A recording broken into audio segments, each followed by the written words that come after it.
I'm so excited to see you tonight. First date, baby. First date, I can't wait. First date. Hello, everybody, and welcome to another episode of First Date.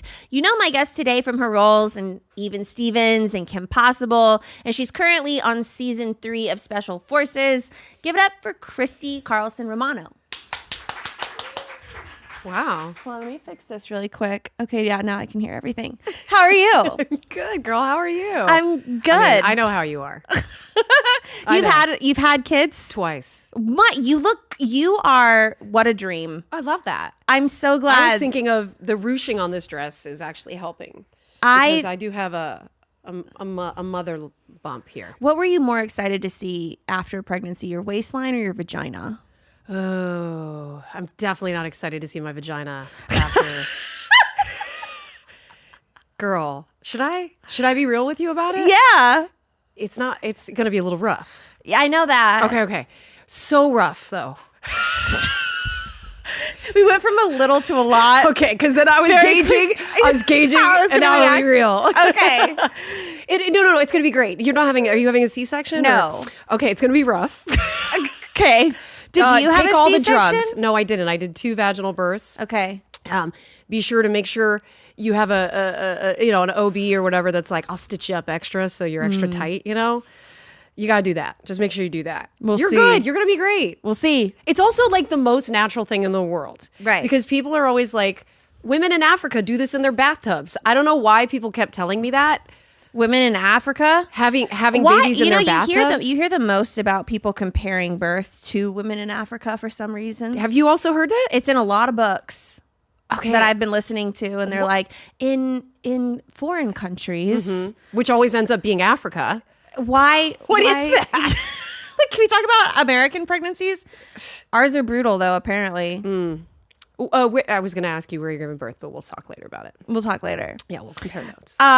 Here are some appetizer questions. Where do you live currently? I live here. You live in Austin? Girl, I am right down the street. I didn't know that. Well, that's fun. I'm here for you. Where did you meet your husband? Okay, so I met my husband in New York City. We went to Columbia University together. He was after the Marines, so he was a little older. And then I was a crazy child actor, so I kept going back and forth to school and then Hollywood, and then went back to school when I wasn't working. And so I was like 26 and he was 27. So we were actually undergrads, but we were literally a little older.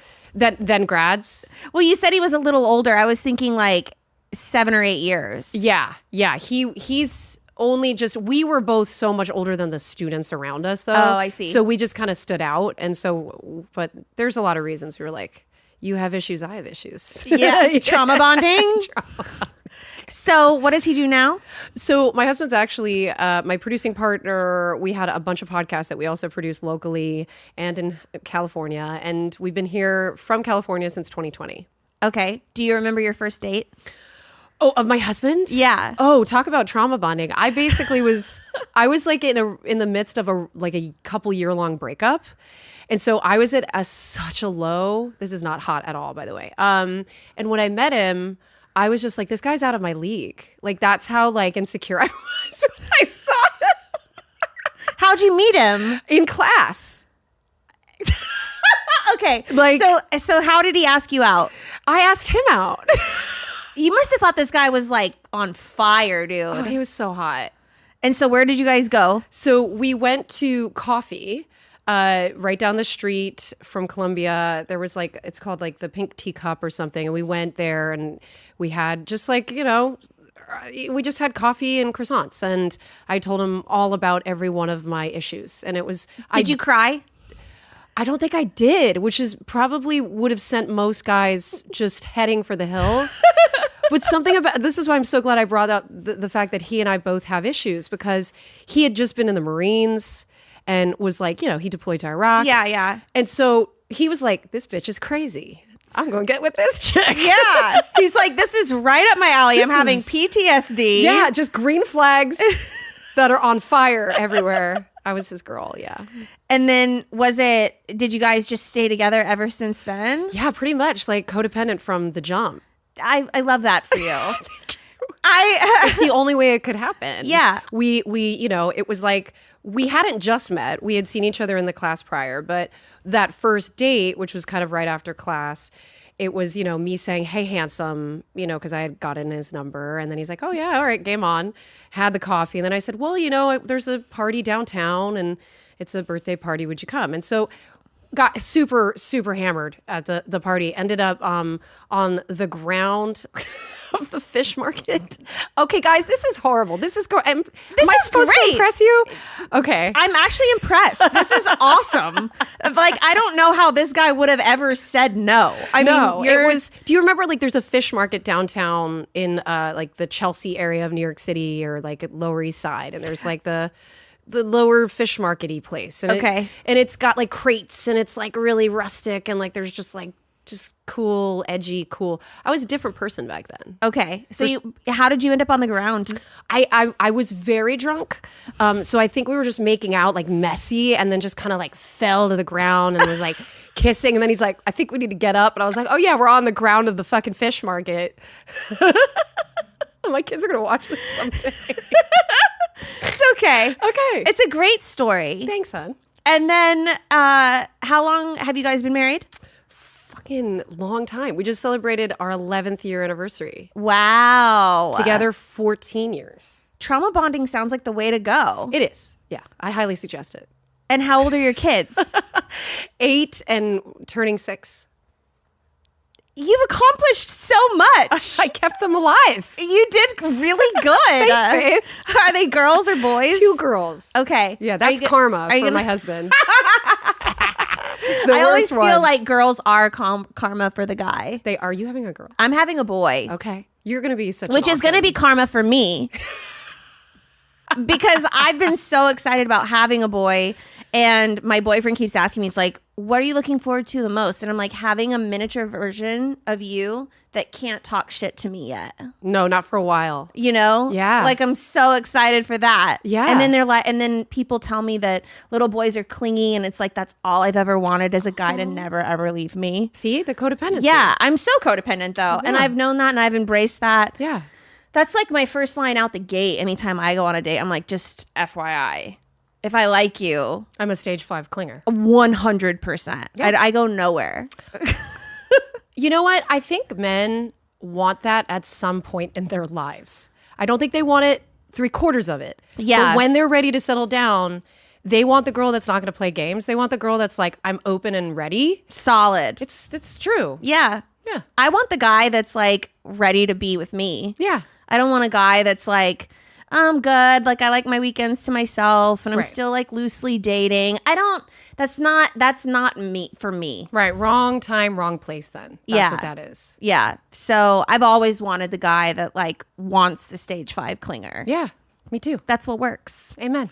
So yeah. So I'm having a boy, and then he was like, "Well, I can't wait to teach him how to trip you." And I'm like, What the "Oh, hell? cool. Yeah, I know he's Number one, don't say that to a pregnant woman, because even the mere idea of falling is terrifying. I know. And I'm like, well, what gives you the impression that I'm going to be running anywhere and he's going to be running faster than me? Trip me. Like, what are you imagining in your Where's his head head? at? How is he doing? Yeah. He's doing great. Good. He's- I mean, My boyfriend. your boyfriend, Yeah. the man. He's more excited about all of this than me. Okay. He from the jump, he's been like, "Yeah, I'm gonna be a dad," and I've just been like, "I'm gonna be fat." That's all I've been able to. I'm just Do you feel fat right now? Oh man. Okay. Yeah, You know it's almost over. I have like this like piece of my neck that I've like never had before. Yeah. I'm like, oh God. There's just things that I just like touch, and I'm just like, why is that doughy? It used to be like this sharp like jawline, and but the good news is I don't have to get any filler in my face. I haven't missed filler. Because skinny people age badly. Yeah, so true. the fat has filled me out. Yeah. I've been wearing jackets because I don't like my arms. that's fair. I mean, these are all things you can work around. Don't worry. And this little seriously, baby, you're about to pop. he's going to be like 10 pounds and he's going to be a dumbbell. And I'm just going to hold him and just do squats with him all day long. And so that's my plan. Smart. I'm all for that. So before your husband, Oh boy, let's do it. what was your dating life like? Did you ever date other actors? Was that I assume that, I mean, those obviously didn't work out. Were they, I guess it's beyond trauma. Was it just kind of toxic? Oh boy. Is it weird to say that I just don't think that male actors are that masculine? I think that they're sort of trained from an early age to just be like, they're just an extra layer of love about themselves. Is your baby daddy an actor? No. Okay, so I'll talk shit. So I just think there's something inherently just like not that masculine. Like, I don't know a lot of male actors, like maybe, I don't know, Tom Hardy, but isn't he bi? Isn't Tom Hardy bi? I don't know. Like Channing Tatum, bi. Is he? Yes, there's like a lot of bi actors that you would be like, well, they're masculine, right? And you're like, they actually like dick. So I have a hard time being I like didn't know that. attracted to men who identify as actors. I mean, that makes solid sense. Like, I need a man who's going to survive the apocalypse. I do think it's weird seeing a male actor like do a photo shoot. Yeah. You know how they do that? Yeah, They do agreed. photo shoots. Yeah. And they like wear make. I Yeah. mean, if you need to cover up as it, like, I actually think it's better to be more inclusive of like, take care of yourself as a man. There should be okay. Having a guy in hair and makeup, though, Yeah, like that's a bit different. Or like their hair, like if they're obsessed with their hair. it's strange. Or just overall their focus, right? Like, I think that's why we see a lot of like actors that can't stay married to each other. Hey, I mean, talk about the whole thing with like this Justin Blake thing. I know that a lot of people don't even want to touch it, but I mean, who knows what's going on with the whole aspect of you're on set, you're having to like have sex with each other, simulated sex with each other. Yeah. So many gray areas. Yeah. It's really bad for marriages. I'm curious how this Zendaya and what's that kid's name? Yeah, Tom Holland. Yeah. I actually do like him. He looks kind of like a twerp, but I feel like, he's got Zendaya like wrapped know. around his little finger. I know. Or the other way around. Oh, it could be the other way around. You know what I mean? She seems like a boss bitch. She does. She seems like he Takes no prisoners. He said recently in an interview, he's like, I'm going to stay home and take care of the kids. But she said that too after he said that. Oh, so I think she said that as like a PR so that she didn't seem not nurturing. I buy it from him, not her so much. Because at first he was like, didn't he say something? He was like, once I get married and have kids, you'll never see me again. I believe that. Yeah. I don't believe Zendaya is going to be like done. No, I think the red Zendaya is carpet like, moments. she's at the peak. Wait, no, we're saying it wrong. Am I saying it wrong or you saying it wrong? Zendaya or Zendaya? I don't know. Do we take a vote? Lauren, you're wrong. I'm wrong? It's Zendaya? God, Tanner, could you jump on me any faster? I'll be sorry. I was corrected on Twitter years ago about that. And so I think that's the only reason. So I how know is that. it? It's Zendaya? Zendaya. Yes. Okay. It's a hard and I blame beautiful it on name. the internet because every time that like I hear auto tune or whatever, like talk about them, it's always been Is it like AI that Like, talks? yeah. Yeah, I could see that. Yeah. Okay. Either way. Zendaya. You know what? I'm that asshole right now on our date here that's like kind of correcting you. That's one of my biggest pet peeves is when my husband or any man for that matter is like, that's not the word you're trying to say, right? Like that's such a dick move. It's okay. You know what I would do in this position is when the waiter came by, I would tell the waiter that you were having a salad for dinner. Who did I get that from? Ari Shafir's best friend. What was her name? Do you guys remember her name? Adrian Lapalucci? Yes. Appalucci? Something like that? Wait, was it her? I don't know. Man, there was this girl that came on my podcast, and dude, she had the funniest story that her and her husband like to like roast each other. Ooh. And so at dinner, she will have her husband, she'll say, I want the pasta. And he'll say, no. I think we're going to have a salad tonight. No. And so he'll do that. And I thought it was the hottest thing to do. Hottest? I think that's awesome, dude. Okay. Think about the waiter's face. Oh, you mean like, because now it's a throuple. Because now the waiter's like, oh my God, this guy just called this girl, told us she needs a salad instead of a pasta. He's now in it. So now I've taken that from her. And that's what I would do if at any point in our date things were going sour. I would just make sure to like bring you down a notch. I gotta try to do this. I think we should all steal her game. I love this. I think it's the best game I've heard so far. This year, there's nothing holding you back from loving your hair again.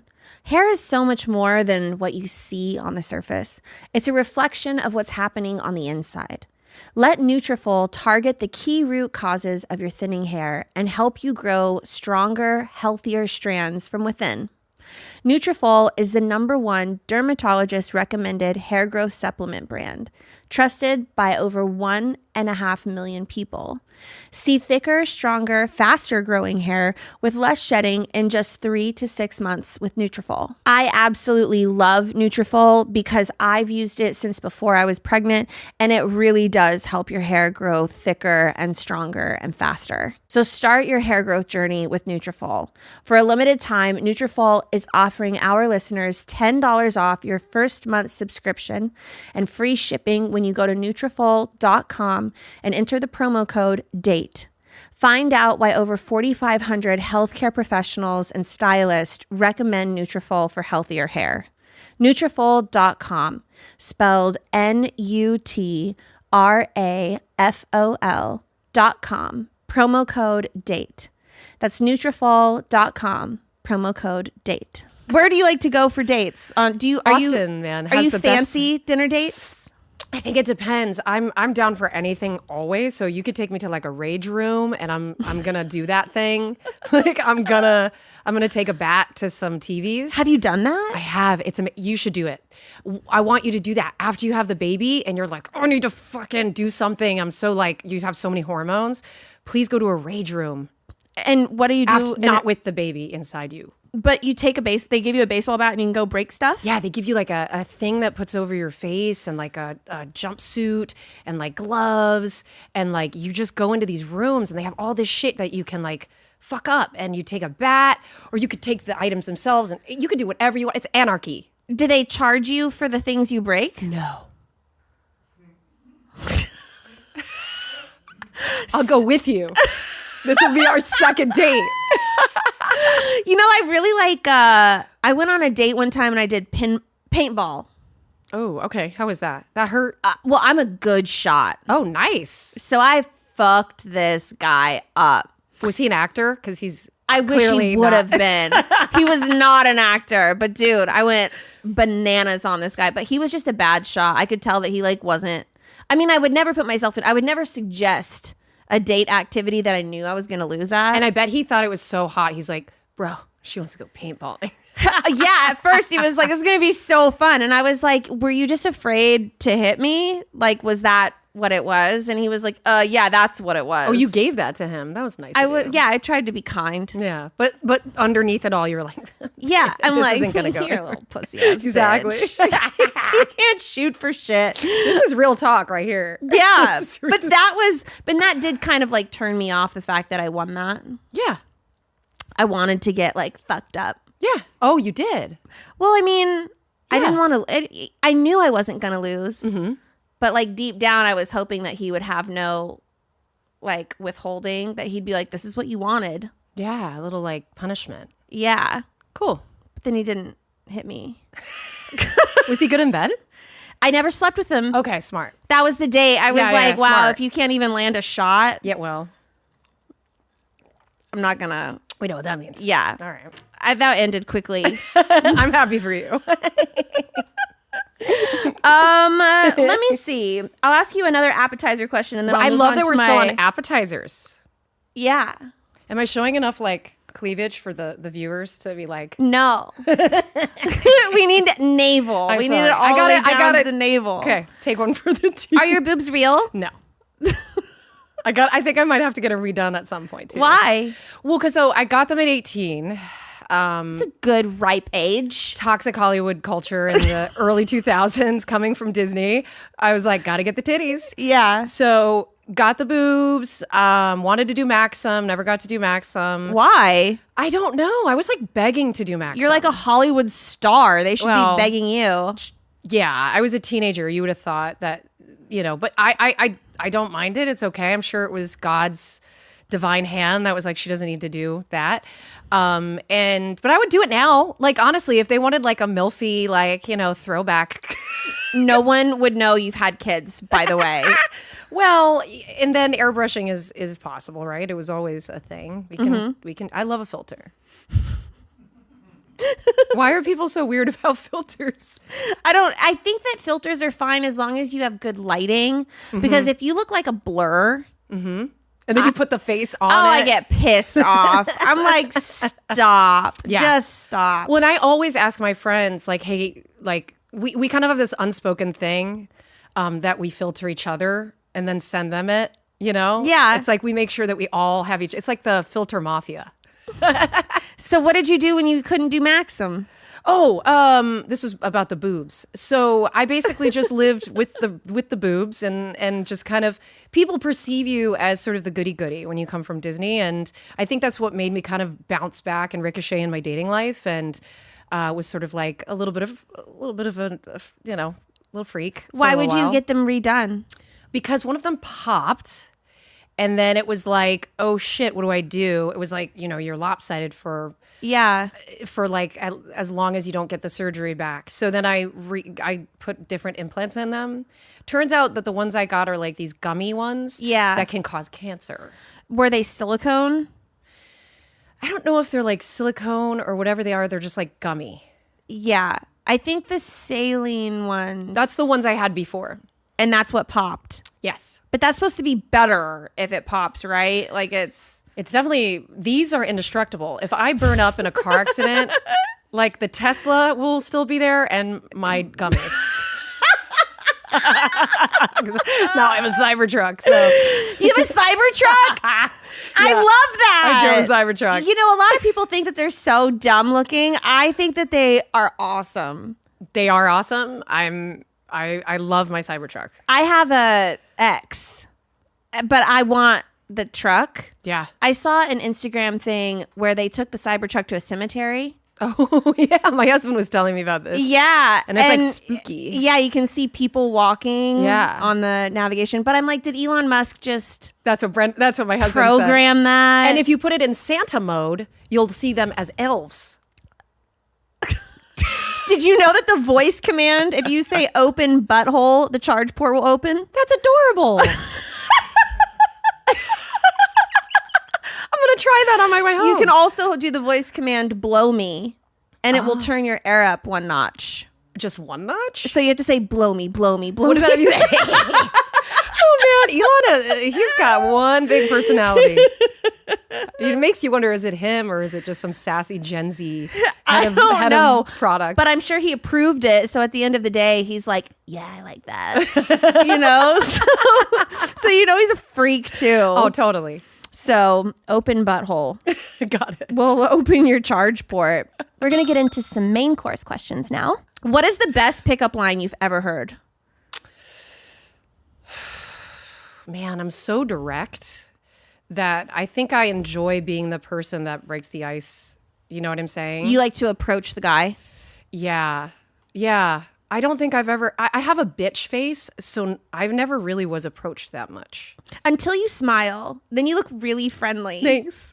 It's like the resting bitch face turns completely Night to and like, day. yeah. I love that. Yeah. But I if love you're not smiling, I can see where you'd be very intimidating. Very intimidating? Yeah. Okay.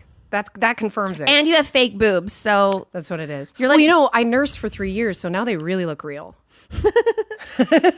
oh no, what's gonna happen to me? You're just gonna get them done again or something. Mine are real. Oh shit. I'll get boobs. Yeah. I'll get them fixed. Yeah, I think as after you have the baby, you have to admit it's like, okay, I'm gonna have a different body, and whatever that is, I'm gonna have to approach it differently. But Yeah. here's the thing, you die, but then you're reborn a mom. That's cute. And as long as your man's is really excited, he has an opportunity to really support you too. Yeah. And that's a turn on too in its own way. He doesn't have a choice. I'll murder him. Good. So, Yeah. yeah. I've got the bitch inside. I'm down the street and I've got a cyber truck. I got a cyber truck. Well, I'll take say less. So you like to approach the guy. What do you look for in a guy when you see him? What like turns you on? Well, because I'm married to a Marine, I'm not allowed to look at any man. I mean, that's fine. But I will say what attracts me.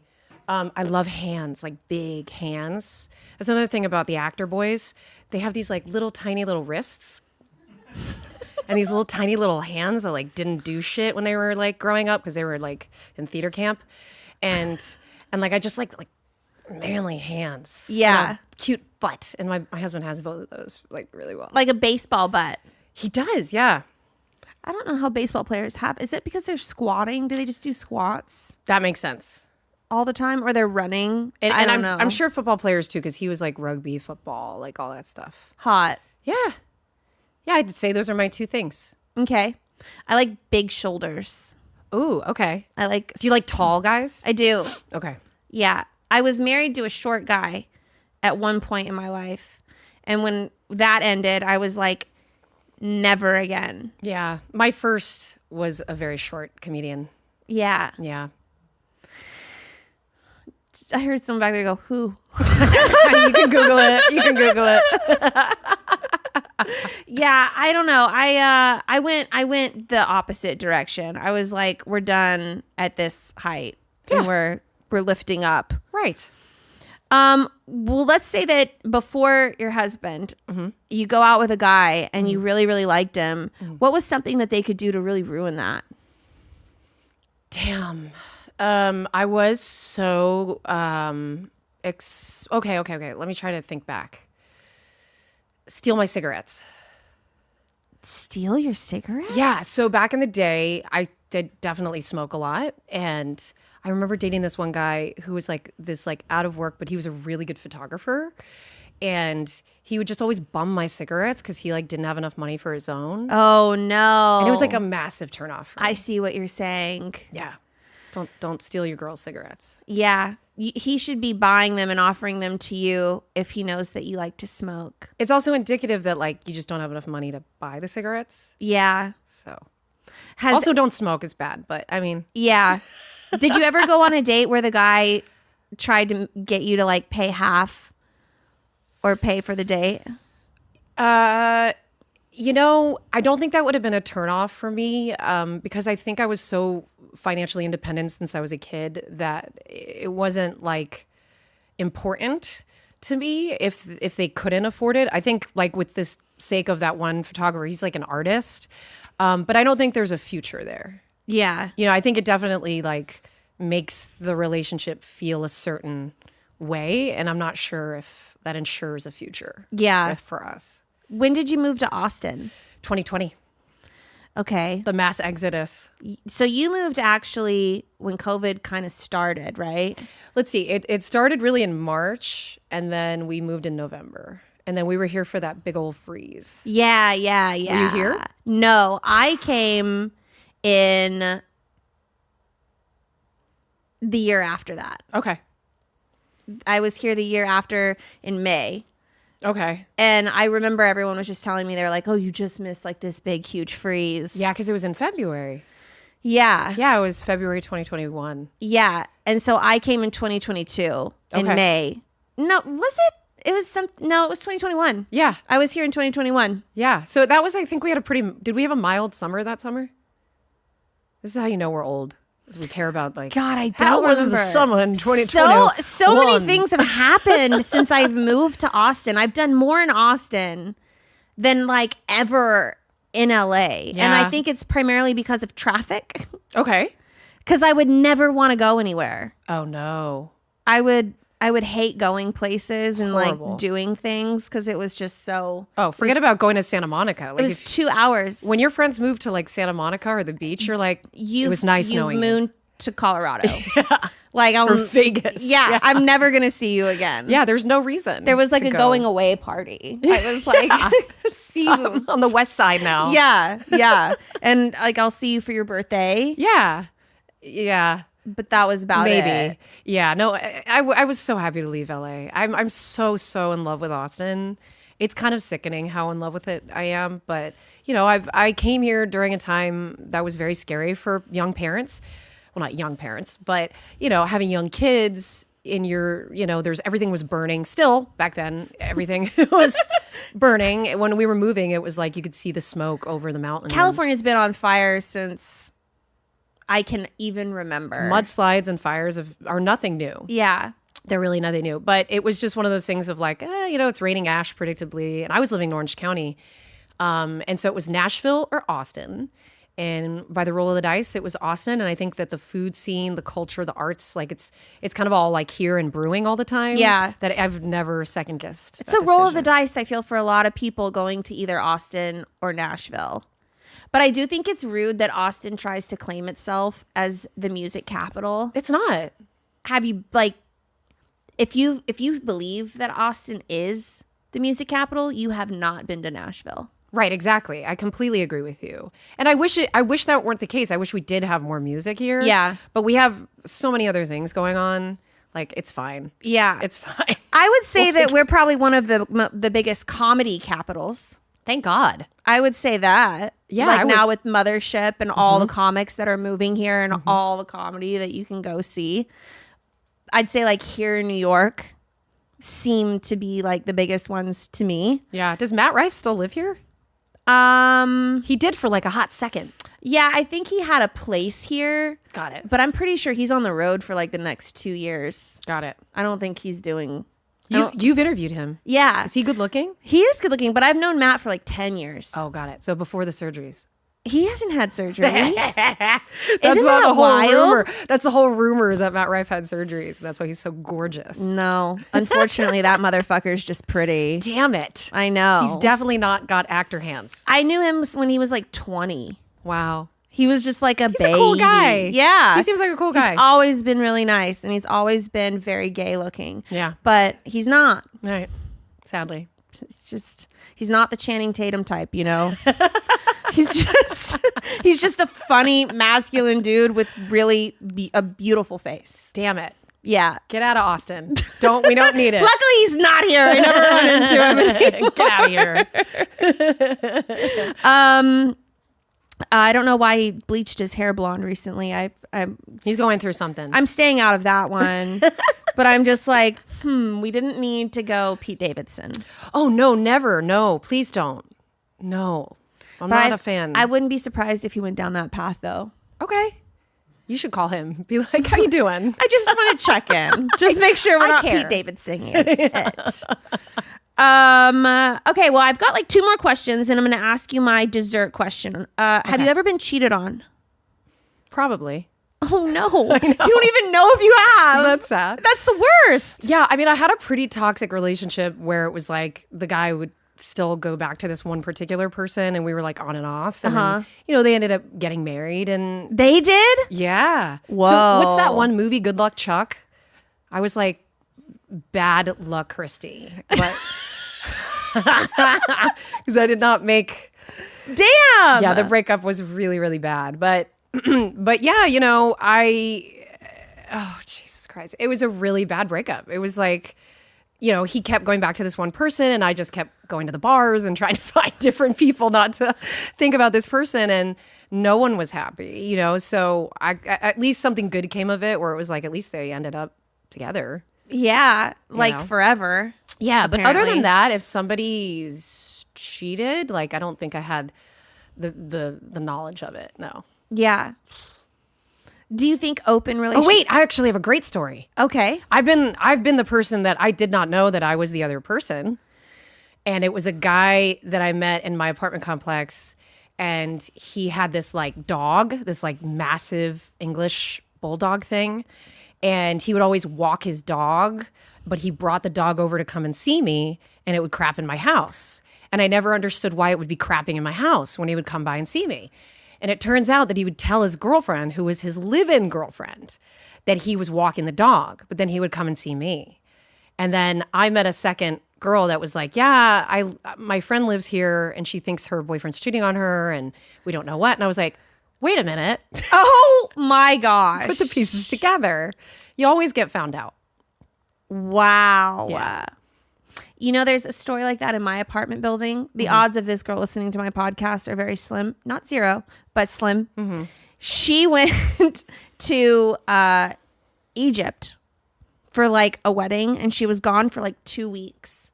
And there's this other guy that lives in our apartment that has a great big German Shepherd.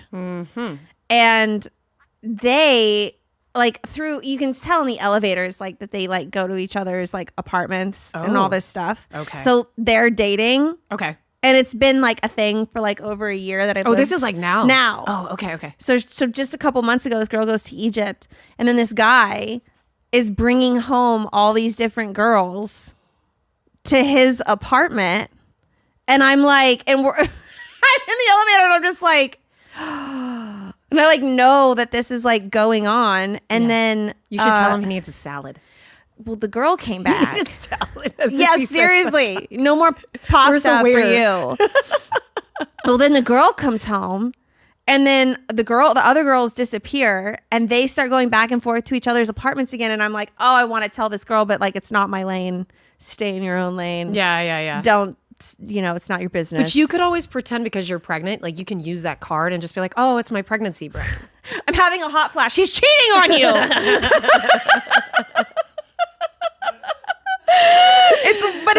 It's like crazy. And then the last time that I saw her, she's like, "Oh yeah, we're moving out. We're moving to the east side." And Oh I'm shit, like, they're moving in together? Yeah, so now they're moving out of the apartment and they're moving into. It's like a reality show. Yeah. In my apartment I building. don't like this. Yeah. I don't like this. So I don't either. But I'm gonna be really sad when they move. My drama's gonna be gone. Really enjoyed the tea, you know? I hope she had fun in Egypt. That's all I have to say. I asked her if she had fun. She got food poisoning. Oh fuck, this poor girl. I know. She didn't She's even about have to a get great it so time. hard. I was like, damn. How many girls would you say he was? At least 4. 2 weeks? He fucked with 4 girls? Yeah, at least 4 Dirty. in 2 weeks that we're going. And let me just say that this guy is not a 10. Of course not. They never are. He's not the kind, like, looks like this sluggish, looks like his dog. Like, he looks like a sluggish German Shepherd. Uh-huh. And with this, like, messy hair, and he's always wearing Crocs, and, like, has this, like, he walks like a pregnant person. Yeah, you're like, that's me, not you. Yeah. Fix yourself. I'm like, clean yourself up. Yeah. I'm And feeling he it. pulls these girls, and I'm just like, Are they really cute, too? I think anything he can pull is cute Yeah. for him. Right. Yeah, the Austin dating scene sounds really rough. Although I would have thought moving here in my 20s would have been fun because there's all these like running club guys and they all like, just seem really clean cut. Yeah. But from what I'm told is like the same people on the apps keep seeing the same people. Yeah, it's a small fishbowl. Yeah. So I'm really glad that we did live here when we did. You're knocked up and I'm stuck in the suburbs. That's awesome. It's great. So I guess for my dessert question, Okay. how did your husband propose to you? Oh, I love this question. So we were in Italy and I kind of knew that he had a ring in the bag. How did you know? What gave it away? Did you pick it out? Well, I think he was just really bad about, it was this ring. And I think it was that he was trying to ask for, my ring size and we had kind of picked out stuff in the past and, we actually got engaged 6 months in. So codependency was, this is the tip of the day. Golly. Just codependency. Lucky bitch. Finding a way to, yeah. So basically he has the ring in this bag and we go to Venice and we went to Rome and in Rome we got super hammered. He took all these different shots of like limoncello. Yum. And he actually got propositioned for a threesome when he went to the bathroom from like 2 beautiful Italian women too. They were like super hammered and they come out and they're like, your wife or your girlfriend, she can join too. And he was like, no, you don't understand. I'm proposing. I can't. Bad He's like, time. bad timing. So that night we proceeded to get so hammered. He ended up on a Vespa of a stranger, and somehow we met at an after hours bar, and we had the most amazing time. But then he paid for it with his IBS, and he was so sick. We ended up in a hospital, and somebody flatlined because socialist medicine is like a curtain for.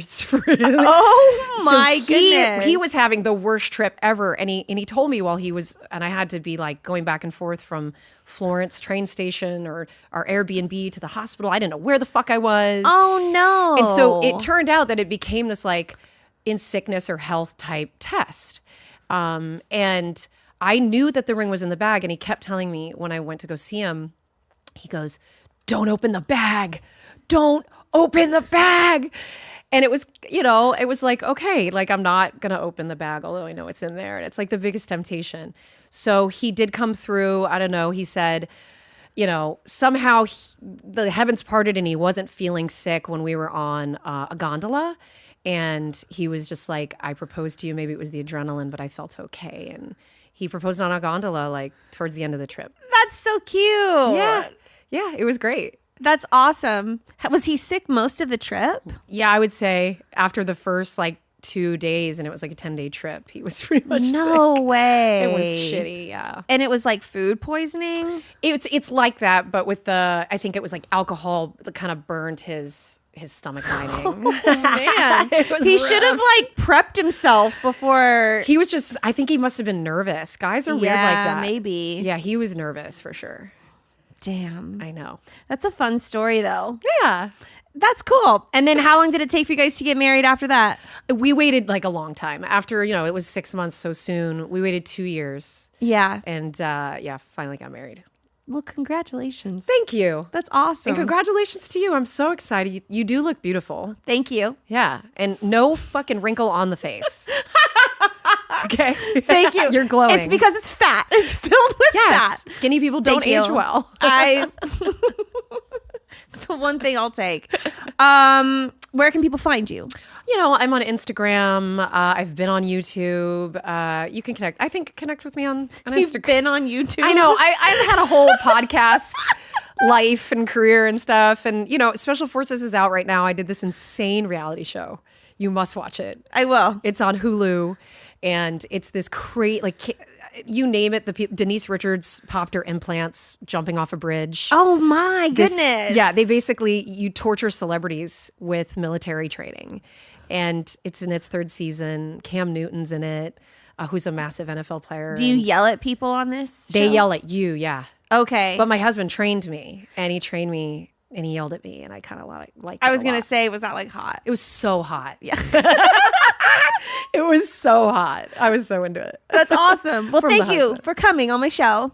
Are you kidding me? So I got fun. no red flags. I heard that's like a thing, right? Yeah. I got no red flags. No, you're married. You have kids. You've I think codependency is a green flag. You found someone who was into that. Another green flag. I mean, you even accepted the salad when I pitched that at you. You're like, okay.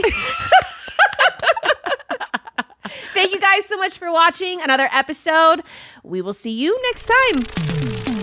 First date, baby. Are you really drinking a glass of milk with dinner? First date, I can't wait. You told your mom about me? Just say you're ready. Delete my number. First date.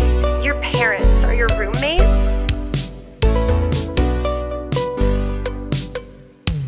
First date. This week on First Date, where do you date? Are you online? I date in New York City. That's where I live, Just so walking around? You're like, walk hey. around. Hey, you. Hey, you. You Get look over like you had a here. bat mitzvah. Get over here. You- Is your name Rachel? Rubenstein, Bergowitz? Get over here. I'll take you. Summertime, bad time to meet people on a serious level. Good time to fuck, bad time to date. Summertime. Why is it a bad time? Springtime, people are in relationships or they're breaking up. Springtime, good time to cheat. I'm so excited to see you tonight. First date, baby. First date, I can't wait. First date. And just like that, we're on another episode. Thank you so much for tuning in to First Date with me as your host, Lauren Compton. You may know my next guest from his wildly popular dating podcast, You Up, or his comedy podcast, J Train, or his new Netflix special, 37 and Single. Give it up for Jared Freed. Thank you so much for having me. Thank you. Studio audience. This Thank is my, you. my big studio audience. I love it. Thank you. Thank you so much for having me. Two people in the booth. No, this is that's all we need. I'm pumped to be here. Thank you for having me. This Yeah, is so nice. thanks for coming on. Yeah, I got my coffee. This is good. So, first things first, I've got a menu. Okay. I've got appetizer questions, Okay. main course questions, and then a dessert question. Love it. I'll call out some red flags if I see them. Okay. I'll call out green flags. Okay. And do we need a safe word? I don't know. Nothing's too extreme Okay. for this guy. So just go. Green Go. lights. Let's do it. Do Yeah. it. Okay. Well, I wrote some new questions. Let me get to them. Okay. We're going to start off with some appetizer questions. How do you feel about a girl getting spray tans? I'm okay with it if that makes her feel good. I go tanning. I get the real thing. Like outside in the sun or at I would go to a booth. I wouldn't do spray tan because I just whatever. My whole family looks like leather gloves. Like my parents live in Boca.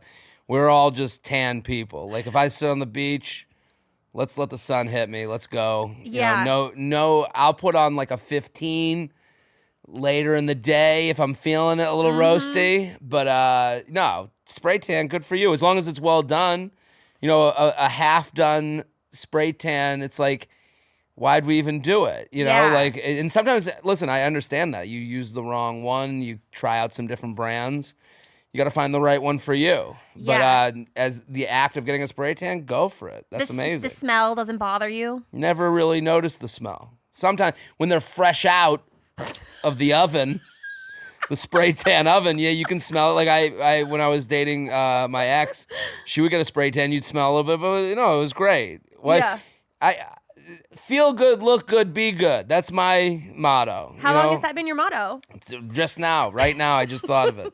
Someone else has said that, but like if you feel good, then you act better. Like nothing feels better than when pants fit well. Yeah. When pants are tight, it's a bad day. Oh, yeah. You know what I mean? Like I if do. your shirt doesn't fit, if you gotta like pull it out on yourself, that's a bad day. I'm in a bad mood. When my underwear, like I've had bad days where I'm like, why am I in a mood? And then I'll take off my underwear and I'll be like, the band was tight. So like that to me is like, if anything, so whatever makes me hit straight, that's what I'm gonna do, and that's what everyone should do. Right. You know, like if a spray tan makes you, you know, I hit straight, I mean in golf sense. Like I suck at golf, but when I drive, I gotta aim left to go straight. So the same in life. Like if whatever makes me Feel hit good. that ball straight, Yeah. and I'm always in favor It's of it. all fun and games until your jeans don't fit anymore. The worst feeling in the world. Growing up, my mom used to take me shopping. We would go in the dressing room. She'd go, try on the pants. And my mom's like addicted to shopping. She loves shopping. So if you didn't like something she picked out, it was like a personal offense to her. Do you know what I'm talking about? yeah. Like if someone's like, try this on. And she would go, try this on. And the pants wouldn't fit. And I go, I don't like them. And she'd go, why? And I'm like, I just don't like them. And she'd be like, why? I'd be like, they don't fit. And she'd be like, why? I'd be like, because I'm a fat fuck. I'm 10 years old, okay? You fed me too much. That's why the pants don't fit. So let's move on. So I have this like very, like I've tried to be zen about like, you know, looks and feeling and connecting the feeling, mind, body, soul stuff. I'm not really a crystals guy, but like it does sound crystal-ish, Yeah. you know? What is the most money you've spent on an article of clothing? Oh, I don't know specifically, but I have a very expensive jacket that I just got, and I love it. Is it like leather? Billy Reed, look it up. Billy Reed, it's the one he wore on James Bond. I love this jacket. I bought it before I went to Europe because here was my plan in Europe. I wanted to pack small. I was going for like 3 weeks. So like I wanted to like make sure I could travel, and I was doing touring. I was doing shows. Oh, it's like a peacoat. It's like a peacoat heavy-ish. So when I went to Europe, I wanted to wear T-shirts with the jacket jeans, just the way Wow. our friend Bond is wearing it. And I was so happy with the look. Again, look good, feel good, be good. This was a big part of that. I'm like ready. I could never live in Austin. Like, this is too hot. I would just, it's not my style. We all disintegrate. It's horrible. Like, I just, also, like, I couldn't dress for it. Like, I'd always want to, like, have the jacket on. Yeah. So, like, this look to me, if I get that this is, like, my scale now. Like, if I grow out of this jacket, then I'll have to have a talk with myself and start eating differently and, like, have a whole lifestyle change. No one. So then we go from, like, your jeans not fitting to your jacket not fitting. If this jacket stops fitting me, how much does it cost? This is why girls wear yoga pants, by the way. You get to grow, like, 3 $7.98. sizes. That's an expensive jacket. Oh, that is an expensive jacket. $800. So would you say safely that $800 is the most you've ever spent on an article? No, I wouldn't say it safely, but I would say that that's an expense. That was something that made me feel. You know what I mean? It's like when someone leaves a show. They don't remember your jokes. They remember how you made them feel.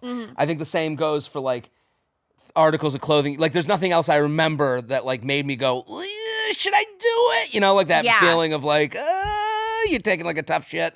You're like, should I squeeze this one out? You know? The answer is yes. And the answer was yes. Listen, in Europe, I felt really good. I was eating well and having a good time. So, have you ever taken a girl to Europe with you?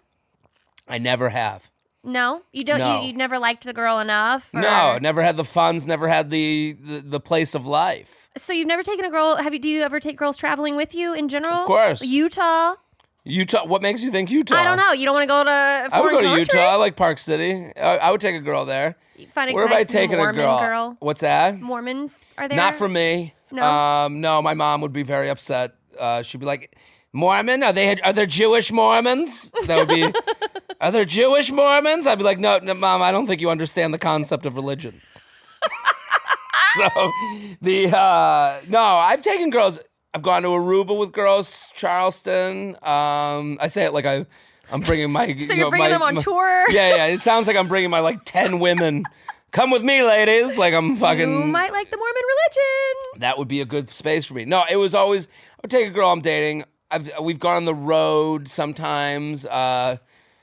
But, you know, I think that vacation me is where I'm at my best. I'm good on the beach. I'm up and at 'em. I'm a beach by nooner. That's a thing. I love getting to the beach early. Mm-hmm. I'm a beach vacation guy. So, yeah, I think that's, like, when but, like, you know, vacation with someone, that is saying something by actions. You know, that is saying that you can't, it's like birthdays, beware of birthdays, vacations, holidays, global pandemics. If you go through them with someone, you are more serious than you were before.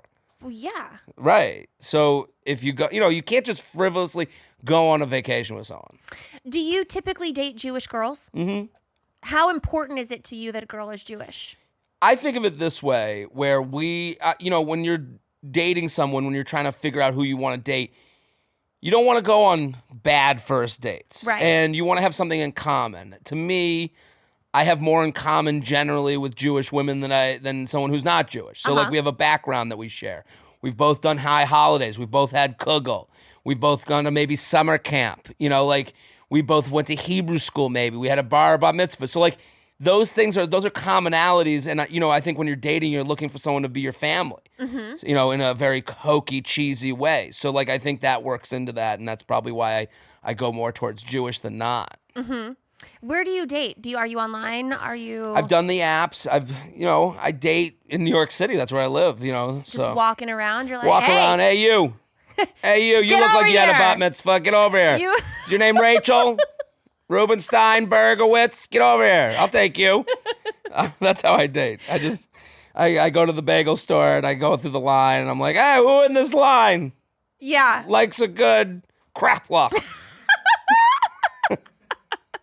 Lauren doesn't even know what a crepluck is. I don't know what a crapla is, but she's it's a like, is funny that a word. ruler of Russia? Okay. So I guess Germans are off the table. There's German Jews. There's German Jews? Of course. Oh, they intermingled behind enemy No, lines? what are you putting together an experiment here? No, I'm trying to see what kind of cult we're They building. intermingled. Jewish people are a nomadic culture, nomadic religion.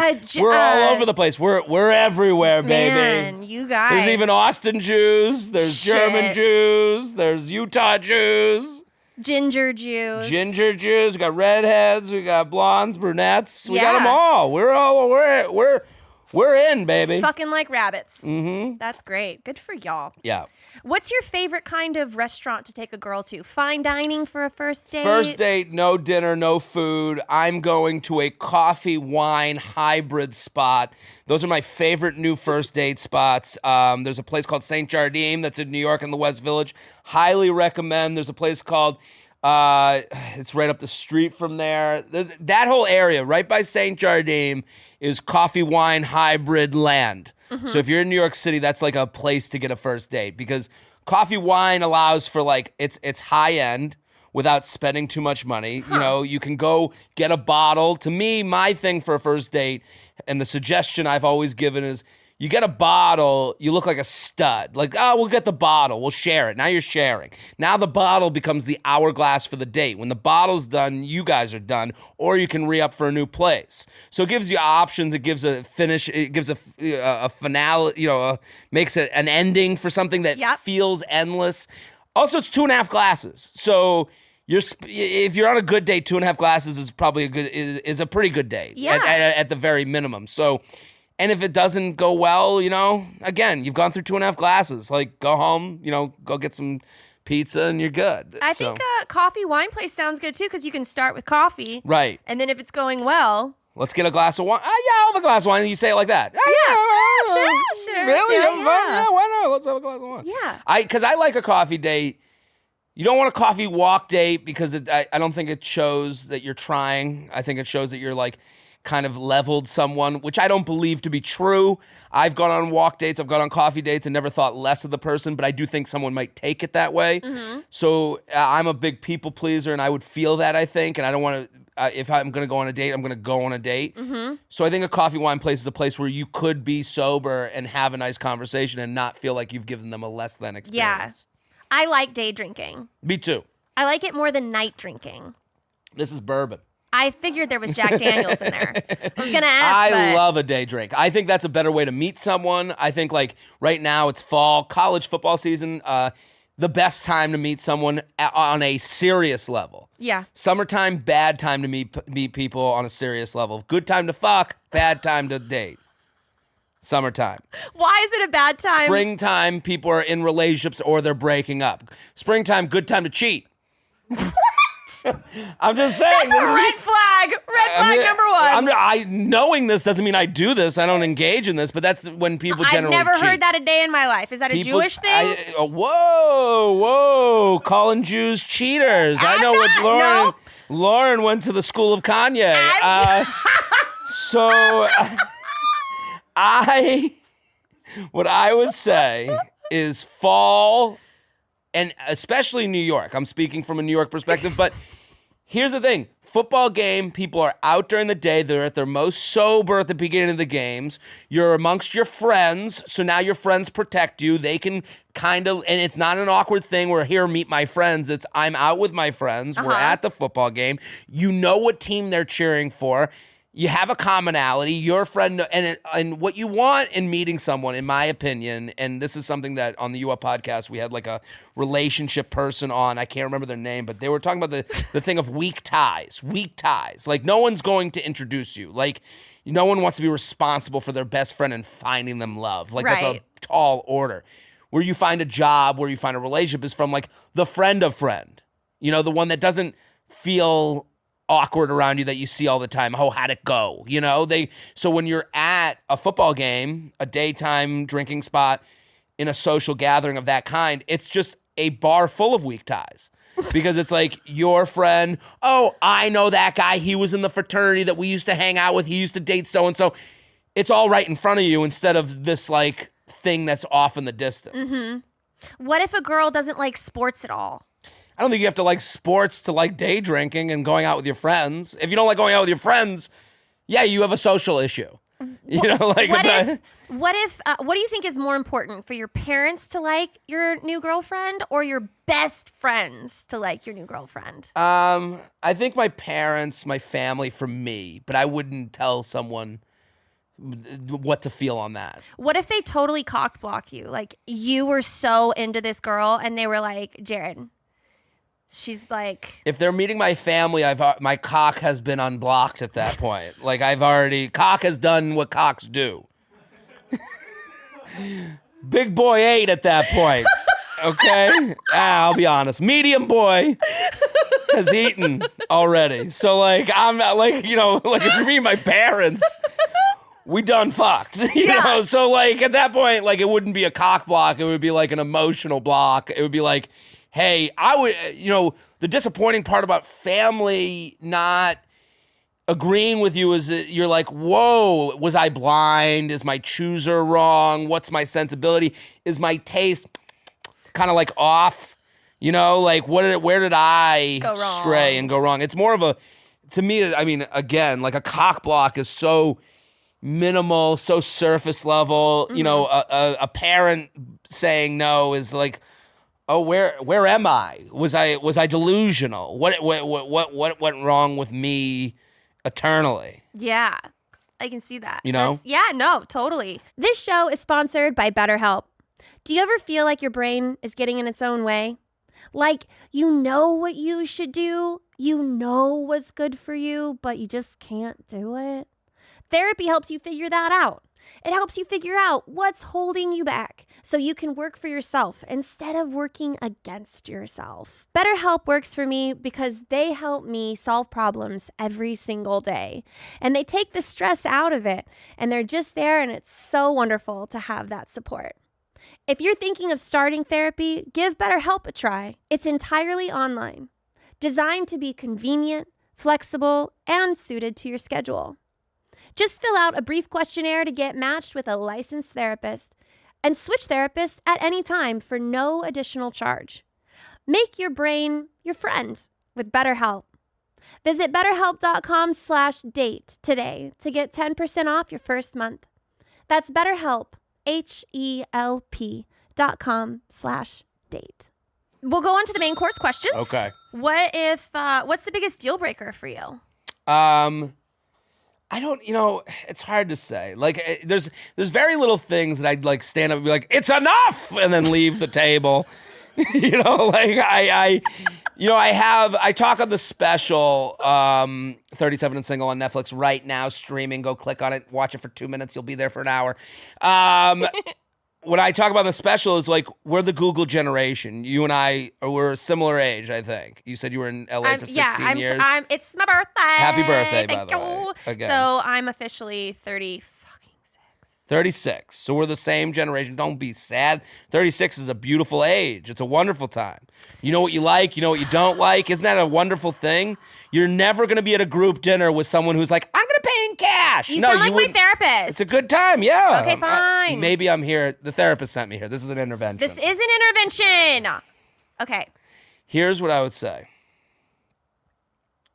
On the apps, I have many deal breakers. Okay. Because we're the Google generation. We look up the restaurant before we go. Like, we make sure everything's good and comfy, cozy before we get there. So, like, it's very me, and I think a lot of millennials, too. So, you know, you see things on apps where you're like, when you first download the app, you're like, oh, I'll drive to San Francisco, you know, like, and then you're like 6 months on the app, and you're like, if this person isn't 7 inches away, I will not look them in the eye. I don't give a fuck who they know. You know, like, you know, you get more ingrained into the couch. So on a date, you know, it would be like, hey, you know, like, it's stupid things, like saying the word hangry. I'd be like, ugh.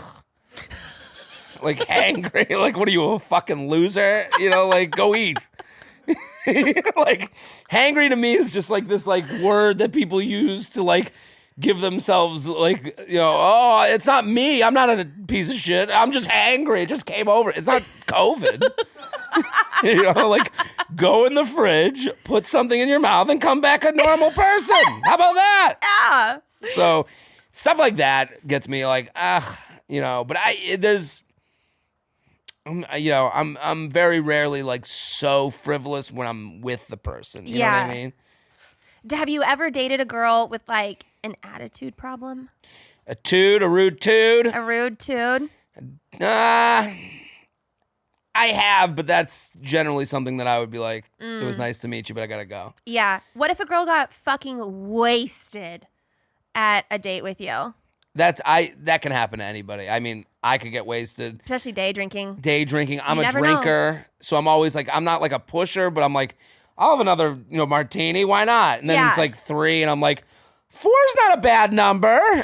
And I can understand where like my energy could get them going, you know what? I have a 4. And, so it happens. Like I would never, I think getting drunk on a date is one of those like things people get very self-conscious about, but it's just like it happens, Yeah. Like I don't think less of a person. Unless you go on 3 dates and every date they're fucking hammered. You go, okay, maybe there's a problem here that's more serious than mine. Yeah. Like Which is highly unlikely. mine's a fun problem. Yours is a fun Yeah. problem. Let's see where we want to go with this. This one pissed everyone off on an episode before. I talked about hygiene. Okay. Do you think that if a girl has like hairy armpits or doesn't shave, that's considered bad hygiene? I think if you're making a choice, then it's not bad hygiene. Would you date a girl that I had don't- armpit hair? If she had armpit hair, Like if she lifted up her arm and it looked like a man. I'm not talking about like a teeny bit of stubble. this okay? is the clip that's going to be on TikTok. is I what can I- already tell. I can already No, tell it's just how that Lauren rolls. This is the before- Tucker Carlson clip. This is not my This Tucker is- Carlson this is- clip. This is the one that gets Because I angry don't in stand the firm in it. comments. I'm just saying that I personally like hair to me. I have had laser hair removal all over my body. I'm like a fucking dolphin. Like, I got you. I like to swim I get my back smooth. waxed. See? Like Yeah. I personally I know. I on a girl go mullet, party in the front, bald in the back. That's me. I got a mine's in the shape of a phoenix rising from the ashes. yeah. And then the back is totally clean. Not right now. I'm a little embarrassed. But to me, it's two things. Generally not my type if you're going to have underarm hair as a woman. But not my type, not my problem. Yeah. Do you know what I mean? Like I kind of live my life that way. Do you, boo? Yeah. Like it's not Look good, feel good. look good, feel good, be good. And I think if that's what makes you feel good, then be good. Like I don't know, this feels like a political answer, but it's really not. This is truly how I feel. Like I because also if someone had underarm hair, I would also go like, oh, like this person's off the radar. Like they're doing something different. That's not like, again, that's not mainstream. Mainstream is dolphin. What you're doing. Yeah, listen, I will tell you this. There was a point where a woman had pubic hair, and we hooked up, and I was so turned on because she was now Like full bush. bush, loved it, love full bush, because now the default is dolphin. You're doing what most women do, which is fine, and that Yeah. makes you feel good, be good, do good. When I see full bush, I'm like, ooh, this person made a decision. That's hot to me. So like, there's an element of like, I do me. Full bush means, and this is like the problem with men. Like this is my male intuition, which is a little icky sometimes. Yeah. Because I see full bush, I'm like, they have opted for something that makes them feel good, which means they're thinking about it.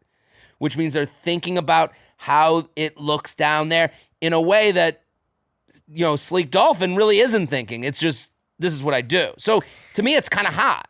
I'm just saying, I'm Italian. Yes. And I have so much hair on my body. It is unreal. Again, it's the same thing as getting a spray tan to me. Like you're doing that to feel good in your own body, which is the hardest thing in the world. If like, I didn't have a lot of hair, maybe I'd want more of it. Because we Right. always want. what we don't have. I get you. I don't know. The bush to me, hot. So maybe, if I was surprised by the underarm hair, but usually there's like a certain type of person that does the Yeah. underarm hair. So like, and that's my pre-existing, biases. I just realized what it is. I think it's that I probably wouldn't have a pretty bush. A pretty bush. Like I would grow like the Amazon. Well, wouldn't you fashion it? Like there's a, just Like trim it? yeah, people don't say I'm growing a bush and then go, whatever happens. Like I don't think that's how it goes with bush people. I don't know. I guess in my head that's how I think it goes. Because No, you're like, mine is braided on each side. There's a little braid with a scrunchie on both of the sides. That's the way I do mine. frosted tips. Frosted tips. I put Okay. a little lightning bolt in the middle as the part. You know those parts that go zigzag? That's what mine is. Mine's zigzag parts at the top, braided, frosted tips, and then scrunchies on both. There's a lot going on down here. 37 and Single on Netflix right now. You can go watch it streaming for all your viewing pleasures. Shit. There's a whole bit about bush braiding. Oh, I actually give a tutorial. that was much more for me than anybody else. Listen, the audience, I don't know. Needed to hash that out with Sorry, someone. ladies, for making everyone too wet. Look, that was invigorating. I loved that. Well, I'm going to ask you one last question before we go ask our dessert question. Where is the craziest place you've ever hooked up? Ooh, I'm not. One time on an island in the middle of a lake, I took a canoe with a lady to an island in the middle of a lake, and it was the worst sexual performance of my life because there was no give. This is the thing about sex on the beach, sex on the ground, any type of nature sex. You underrate how much we are like used to a mattress. We are like, we think everything's a mattress if we lay on it. And that's not the case. Right. Like you forget right away and you don't realize until that second, you're like, oh, I can't move. I can't thrust here. That's like a waterbed, kinda. A waterbed, an island that's land. You said you were on a lake in a canoe. No, took the canoe with the lady Oh, I to thought the... you were... You know what's really sad about coming quickly on an island? You have to go back. That's the saddest part. You have to apologize the whole canoe ride back. This never happens. You want to go get food? That's the saddest part about coming quickly on a lake island. Well, you came, you saw, you conquered. There it is. All right, moving on to my Big final... dog ate. Medium dog. Medium dog. Strong medium. Strong medium dog ate. Woof woof. Shout out to my strong medium boys. Okay. Sorry. Dessert question. All right, let's go. What is the sweetest thing you've ever done for your significant other? Oh, we end on a sweet sweet note. note. I love it. The sweetest thing I've ever done. One time I was on a date, okay? I'm on a date with a girl.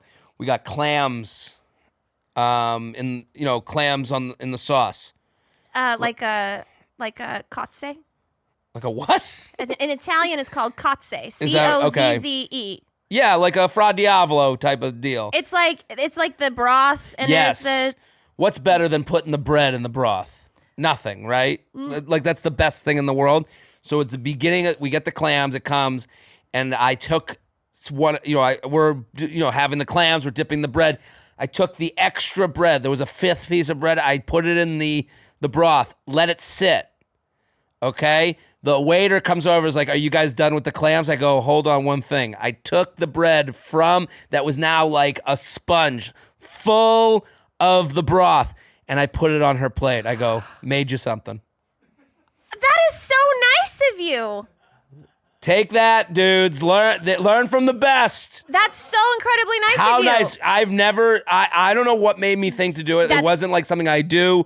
I did it once, and I was like, Jared, I was so amazingly erect when I did that for that person. Like, I felt so good. That is so sweet. It really was. Wasn't selfish. No, and it was like, also like, it was thoughtful, and it wasn't purchased, even though it was, you purchased the dish, but like. It was the last piece. The last piece. Did she eat it? Of course. Did she love it? If she didn't eat it, that's when I would have stood up. Enough. Deal breaker. Deal breaker. She's like, I would have been like, I'm hangry. I'm out of here. Left the date immediately. That would have made me leave. That would have been like, we don't know each other. We're not each other's match. Yeah. If she did not, oh no, I'm full.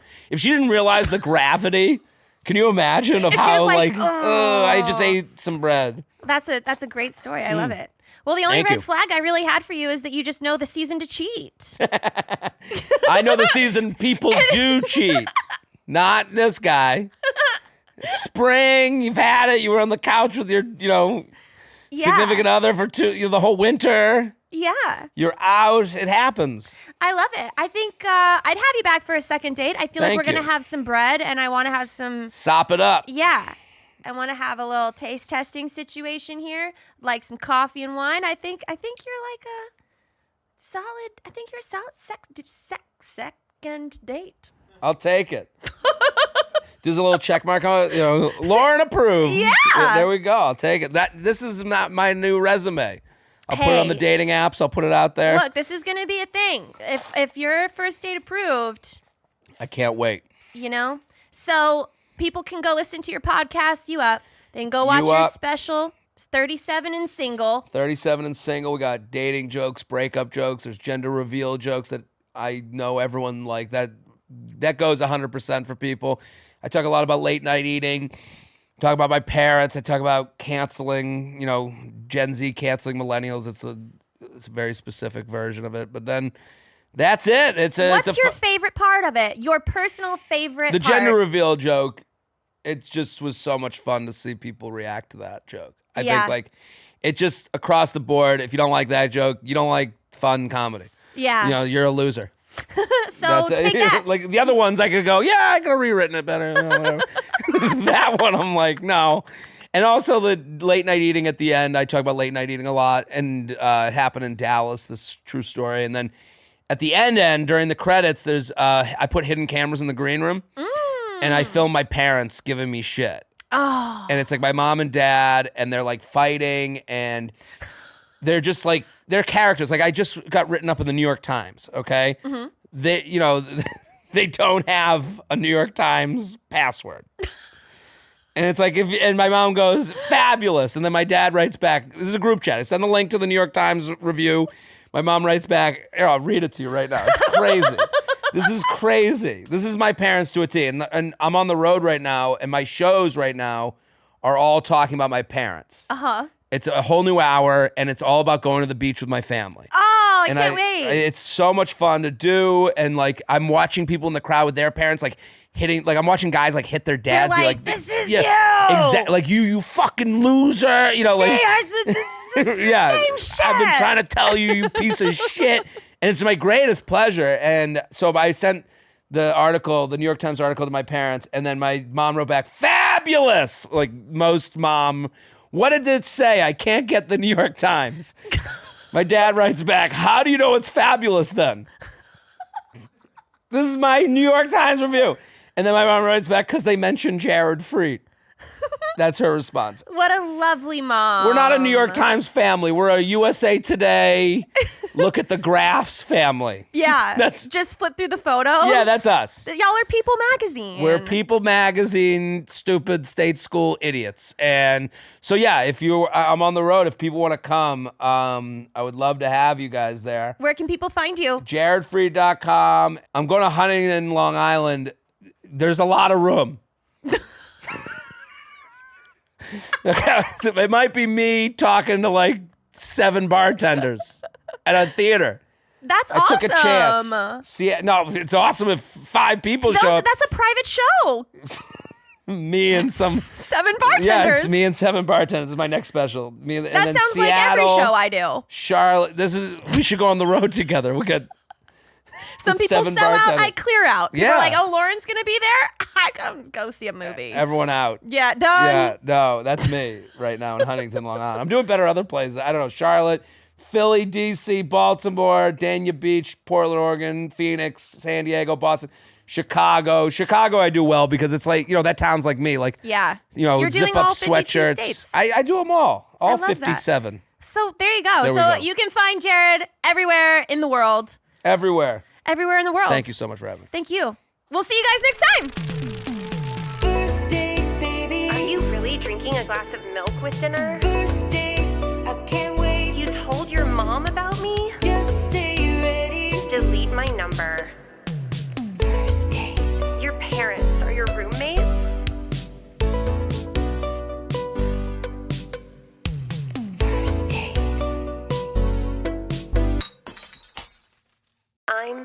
so excited to see you tonight.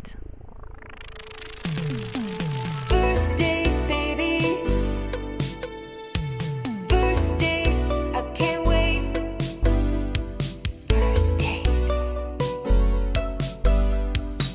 Welcome back to another episode of First Date. My guest today is back for his second date. He's got a new show on his YouTube channel. It's called Ian Do, just an odd guy doing odd things. Odd you jobs. can get tickets to see his stand-up at ianfidance.com. Ian Fidance. Hi, everybody. Thank you for having me back. Yes, thank you. I'm not used to second dates. This is fantastic. Just first ones? Yes, Have you gotten more tattoos since I've seen you? I have. Yes, I just recently got 2 daggers on my neck. Shout out Daniel Strauss, R&D Tattoo, Ridgewood, Queens. Can you show them, or are they like I'd copyrighted? have to take my shirt off. Oh. Which is par for the course for a second date. Yeah, right? Yeah. Oh, wow. Hold on. Should I take my Okay. shirt off? I mean, I won't say no. You first. Here, hold on. Also, I've been in the gym. Wow. Yeah. Do you see him? Yeah, I see them. Do you like him? I do. Where's the pointy end? No, they're 2 daggers going into Going my neck. into the neck. Yeah. Oh, got it. Why? Why not? You can't even tell me. I can't tell you. Did it hurt? What do you think, Lauren? I don't Oh, know. it tickled. Well, by how many you have. So you like pain? It's right on the neck. Let me show you with my hands. Yeah, but I have to do it in 2 sessions. It needs to get colored. I couldn't do the color because it hurts so. It's the only time I've ever tapped out from a tattoo. Not I've your sat- shins? Your shins you didn't tap out? Shins aren't bad. They get banged up all the time. Yeah. I would think that the shins would hurt the most. So that hurt the most? My ribs. Do you hurt have a any? lot. I guess you have a little bit of space on your stomach to do more. I'm getting the goal by the end of the year is to finish my chest, my belly, and get a huge back piece. What are you going to do when you don't have any space left? Kill myself. And it's coming up. Thank God. Corner. Please let me end this. Yeah. You don't have tattoos? I have one tattoo. What do you have? I have a kiss on my ass. Me too. No, you don't. I swear to God. I got lips on my ass. No, you don't. Yeah, I got it in a kitchen at a Native American's house in San Antonio, so Texas. bullshit. I swear to God. You want me Okay, to show you no, that too? I don't. I'll whip my ass out. Okay, fine. I believe you. Yeah, that's right. What kind? Whose lip prints? My friend Jade kissed my ass, and I got her lips, and I kissed right above her pussy, and she has my lips and a mustache. So when we're together, we make them kiss. Oh my God. Yeah. And I thought it was going to get me laid with her, and it didn't. And then we just became friends. It didn't? No. God. I know. Man, that's a long way to go. I like it. I like stories and experiences. I have a matching tattoo with Jordan. We have Product of New York tattooed on our bodies in a coffin from it's like this logo from this band Incendiary from New York. And I like getting little like story tattoos. Are there any that you regret? Yeah, well, I regret this. He blasted it too hard, and it's Wile E. Coyote smoking a cigarette dressed as a vampire. And I You are a child. really wanted baby want milk. And I got it from this guy who did a butterfly on me, and they stopped tattooing for like a year, and he was like traveling, and then he blasted me with this terrible job. And come to find out, his year break was because he was on heroin. And I didn't know. Yeah. Well, you think that he would be better with needles. That's what I'm saying. Yeah, I guess maybe he was just nodding off while he did it. And then, so that's the only one I regret, but I have to not live in regret, and I have to understand that everything happens for a reason, because if I didn't hate this, I wouldn't have gotten the rest of my arm done. So I got my arm done basically to like distract from how much you awful hated this that is. one. Yeah, because I don't believe in like getting like tattoo removal and stuff. I think you should just live with the mistakes you've made and move forward, Yeah. you know? That's mature. Yeah. Who put the lips on your ass? Originally, I wanted my mom to kiss a piece of paper, and then I was going to have the tattoo artist trace that. So the backstory on this is that when I was little, my mom would leave early in the morning to go to work, and she kiss wore you on the butt? She would kiss me on the cheek. Uh-huh. Oh, I get it. That's cute, but weird. That's cute, but alarming. It's very alarming. But I was Yeah, 18, and Is I she was dead? No, she's alive. Oh, okay. But you know how you try to find meaning for tattoos course. sometimes. So I Yeah. was like, oh, I can have a kiss on the cheek. But then when I told my mom that it was going on my ass, she was like, no. Really? Yeah, she was like, I'm not gonna go down So- as like the person who kissed your ass. Oh, I thought you meant she wasn't going to go down. I was like, oh my God, I'm getting hard. No. What? So whose lips are it? Is Mine. It yours? I You have kiss- your own lips they're on my your lips ass. on my ass. Wow, there's some deeper meaning there. I don't know. I was just young and dumb, and I wanted to get a tattoo. It was my That's 18th great. birthday. Where on your cheek? On my left butt cheek. Nice. On like the meat or towards the hip? It's like on the butt. It's not towards the hip. It's like Yeah. on the butt. Well, I'm sure you have a great ass, so it like fits well. I need to like go to the gym and do squats because it is just a straight drop from my back to my legs, and I'm like, this is not a good look. Like girls are always like, you have such a cute butt because you don't have one. I'm like, stop it. I'm insecure. Hey, if it's cute, it's cute. Yeah, it's a cutie, but I need to beef it up more if I'm showing off my kiss. you Yeah. know? But I like it. I like a little kiss on the butt. Why not? Yeah. You know? Who cares? Yeah. Sometimes it's a kiss on the cheek. Other times it's like kiss my ass. That's what I'm saying. Yeah, kiss my ass. I like that. Yeah. So you're back for a second date. Have you dated anyone seriously since the last time that you've been on the show? No. Have you had flings? Yes. How many? I don't know. Like a handful? 2 handfuls? I don't know. When was the last time I was on the show?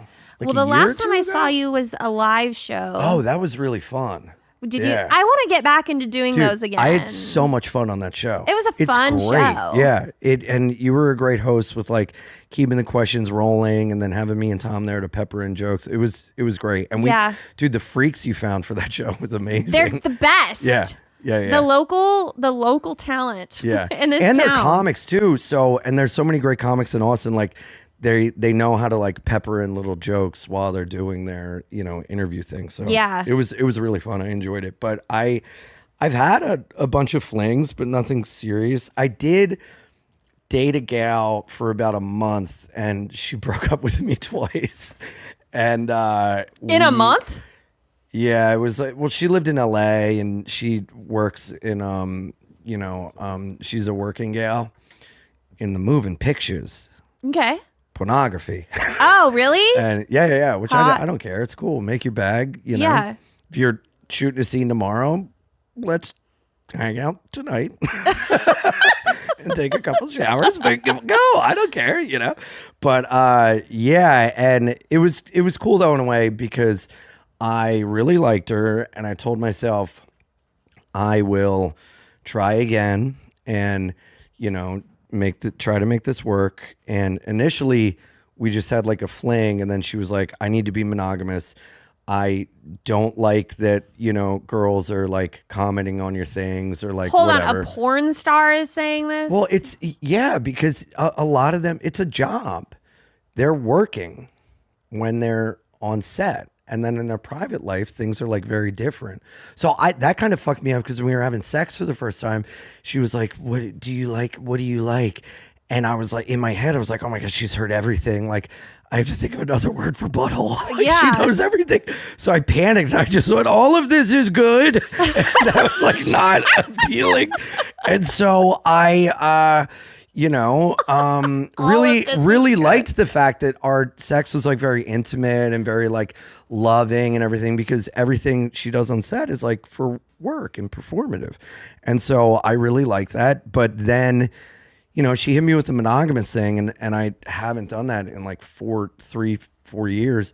And I had to take a little time to process and we kind of stopped talking. And then I went out to LA and I like laid it on the line. Like, look, like I would love to be monogamous with you. I'd like to be together and I'm willing to, do what can be done to make this work. But I put up a boundary. I was like, the way I am, like, if we're together, I'm gonna like really, really be into you, and I need the whole opposite coast thing isn't gonna work. Like I need you to come on the road with me, and I'll have to like come out to LA a lot. Like I can't just do like, oh, I'll see you in a month. That's fair if you're You going to know. have a monogamous relationship. Yeah, well, I mean, I'm on the road.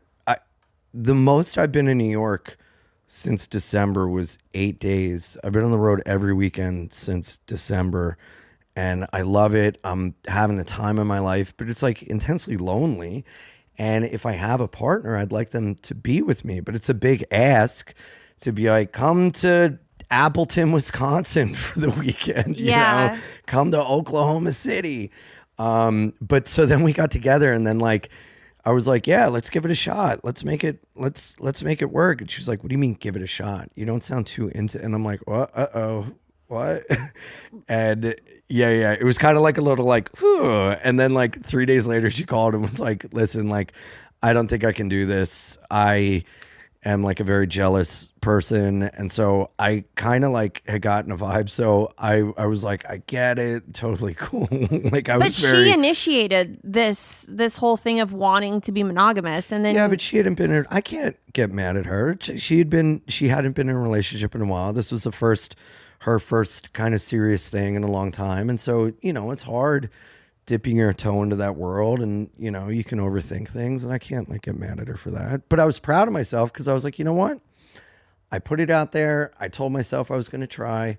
I did. It didn't last for that long, but now I know that I'm capable of like kind of falling for someone again. And if the right person comes along, I'd like to do that. But right now, I'm just doing me. yeah. When I was younger, I dreamed big, like so many of us do. But as I got older, those dreams shifted from wild ideas to something more real, turning my skills and passions into a business. Starting this podcast and launching our merch felt exciting, but also overwhelming. I worried, what if I can't build a website? What if I don't know how to find customers? Those doubts are totally normal. That's why I love Shopify. Shopify powers millions of businesses worldwide, including big names like Mattel and Gymshark, but also brands that are just getting started, like ours. We actually use Shopify to run our own merch store, and it makes everything so much easier. They have beautiful, ready-to-go website templates, so you don't have to be a design expert. Need help with product photos, descriptions, or discounts? Shopify's AI tools cover that. Want to grow your audience? Shopify makes email and social media campaigns simple. And if you get stuck, their award-winning 24/7 support is always there. Turn your big business idea into with Shopify on your side. Sign up for your $1 per month trial and start selling today at shopify.com/date. Go to shopify.com/date. Shopify.com/date. So What can you how long ago was that? It was like April. Oh, so it's not that long ago. No, Are you guys still friends? we're still buds. Yeah, we send each other music and stuff, and talk every once in a while. Check in. Yeah. What can you do? And so are you on tour right now? Yeah. So I just played Dallas Improv or Addison Improv. Shout out. It was great. And then me and my lifelong best friend lives in Dallas, so we drove to Austin. I did Kill Tony, and now I'm here, and I got asked to do Montreal just for laughs. So I'm stoked on that. So That'll be fun. Yeah. So I leave tomorrow morning at 5 a.m. and Whoa. I fly up to Canada, and then I go directly from JFL to a weekend in Indianapolis, and then I'm home for 3 days, and I go to Buffalo and then Chicago and Irvine, Oxnard. So So when do on you and so find time to forth. do your show for YouTube? So it's a travel show. So it's called Ian Do, an odd guy doing odd jobs. So when I'm in these towns, I find someone who has like an interesting job. I show up and they teach me how to do their job, and then I do their job. So I've tattooed. I got my tattooing license in Wisconsin. No All you way. need is $65 in an hour. And Stop. I'm a licensed tattooer Oh my in God. Are you going to be a Wisconsin. pastor next? So I'd love to, marry someone. I've married people before. People started getting engaged at my shows. I signed a wedding license at my show. It's like getting crazy. It's like That's awesome. it's cool. Someone would want such a monumental moment in their life to have me be a part of it. But a part of me is like, I don't want to like fuck this up for you, you know? Is there any job you wouldn't do? I do everything. Dude, in Chicago, I'm going to train police canines, even though it's a cab, except when, you know, we need them. I don't know what that means. All cops are bastards. Oh. Did you not learn anything from the summer of 2020? No. The summer of love? I know now. Mm-hmm. Yeah, so I just, where was I this weekend? Oh, in Dallas. I went to Plano, Texas, and I did special effects makeup. So I learned how to do like a squib shot where someone on camera, on film, whenever they get shot, they have like a condom full of blood and it kind of explodes to make it look like a gunshot. So I learned how to do that. I learned how to put like a stab wound on someone's face and do all the makeup to make it look realistic. Yeah, they opened up the BattleBots arena for me in Las Vegas. Really? Yeah, and they had me repair a robot, and then I got to control a robot in front of a arena full of people. This is a genius idea. I'm having so much fun. Well, the whole thing is, the road is so lonely. If I don't get out and do this stuff, I'm going to put a gun in my mouth. Well, not until you finish your body with tattoos. Yeah, I know. And But you're getting the clock's close. the death clock's ticking. Shout out Trapped Under Ice. And so I was like, dude, I got to start doing something. So every show starts out with me being like, I'm here in this town, and if I don't get out and do something, I'm going to kill myself. So I'm going to, you know, learn how to cut hair in Rochester. So do people hit you up and they're like, hey, I plant trees for a living. Do you want to come plant a tree? Well, that'll be like a long episode. But you know what I mean? I mean, how are you come out finding in these 36 people? years. I will put something on my Instagram. You can email ianfidance666@gmail.com. And so people email me their towns and jobs, and then I set it up. And some of them, I just put out something on my story week of, and then in the 11th hour, I figure it out. You know, but I also know a lot of my friends are like touring musicians and everything. And so they will hook me up with someone in a town that they know, that they've played and they've made friends. And they're like, hey, you're going to Richmond, Virginia. I know a guy that does this. So why don't I'll link you guys. I'm like, great. So it's been working out. I've been having a blast. So I'm releasing it in seasons on my YouTube, Ian Finance Has the Comedy. first season been released? No, well, the whole thing is I have to get more subscribers on my YouTube before I release it. I feel like this is gonna blow your YouTube channel up. I'm hoping. I mean, the goal, because it's all out of pocket. It's put me in the poorhouse paying for all this. So the goal is to put it on my YouTube. Hopefully, knock on wood, fingers crossed, people dig it, and then have a network or sponsors want to put some money into it and make it a bigger thing. But even so, like, I'm having so much fun. The money coming out of my pocket sucks, but it's like if I could get some advertisers or someone to put some money into it, it'd be great. But I want to keep doing it. I love it. So we have 6 episodes filmed. That's going to be the first season, and now we're filming the second. And yeah, it's great. Like I'm going to go to Seattle and do like leather upholstery. Like it's I don't know. I'll do anything. It's so fun cool. because I had a million jobs growing up. So I'm like a jack of all trades, master of none. So I can like pick up anything. And it's funny because initially when they teach me, I'm like awful. And then by the end of the day, I've like got the hang of it. Yeah. So I really enjoy it. And it's cool because I get to meet people and like learn about people doing these jobs. Like I learned how to make pizzas from scratch at this really good pizza restaurant in Oklahoma City called the Saucy Sicilian. Okay. And these like little like Spanish kids were teaching me how to make pizza and everything, and then like it turned into this thing where I was, you know, relating to them. But you know, me and this kid both had dead dads, and like, you know, we became buddies. He's like the 17-year-old kid that they're trying to get on the straight and narrow, and so like I just bought him a belt and a belt buckle at Allen's Boots in Austin. Wow. I'm gonna like send it to him. So there's like a humanity piece to it too, you know, which I really Yeah. enjoy. So I'm having fun. I hope know? you get to blow glass somewhere. Dude, I love blowing glass. I love blowing glass. I've done it before. It's so fun. I've never done it, and it looks so fun. Dude, it's the coolest shit. When someone's so good at blowing glass, it's like incredible. mind-blowing. It's Yes. mesmerizing. Dude, when they have something and then like a circular like glass thing in the middle, it's Yeah. like the coolest. And you can cut it. Yeah. And the way, I mean, yeah, and you put it in the fire and you spin it around. Oh, Yeah. it's the best. I think Gigi Hadid does that now. Who's that? She's like a supermodel. Really? Yeah, and she. Call me, I'll blow your glass. I think she'll blow your glass. As long as someone's getting blown, I don't care. Yeah, she's a supermodel. Oh, that's like a great. famous supermodel, and she blows glass now, and she's apparently Really? pretty good at it. Yeah, it's like her thing. Yeah, see, I'm not getting hooked up with like supermodels doing stuff. I'm with like But we need to hook you up little with supermodels. Mexican boys in a kitchen making pizza. If you're a supermodel, hook me up with one of your jobs. Yeah. Yeah. So, so you're doing all these fun jobs on the road. Are you meeting anyone and trying to go on any dates on the road? Yeah, and Sally, call me back. I'm only in Austin for one more day. I mean, what the hell is this? I'll meet people, yeah, but it's weird, man. I can't really do one night stands anymore. I need to have like a connection with someone.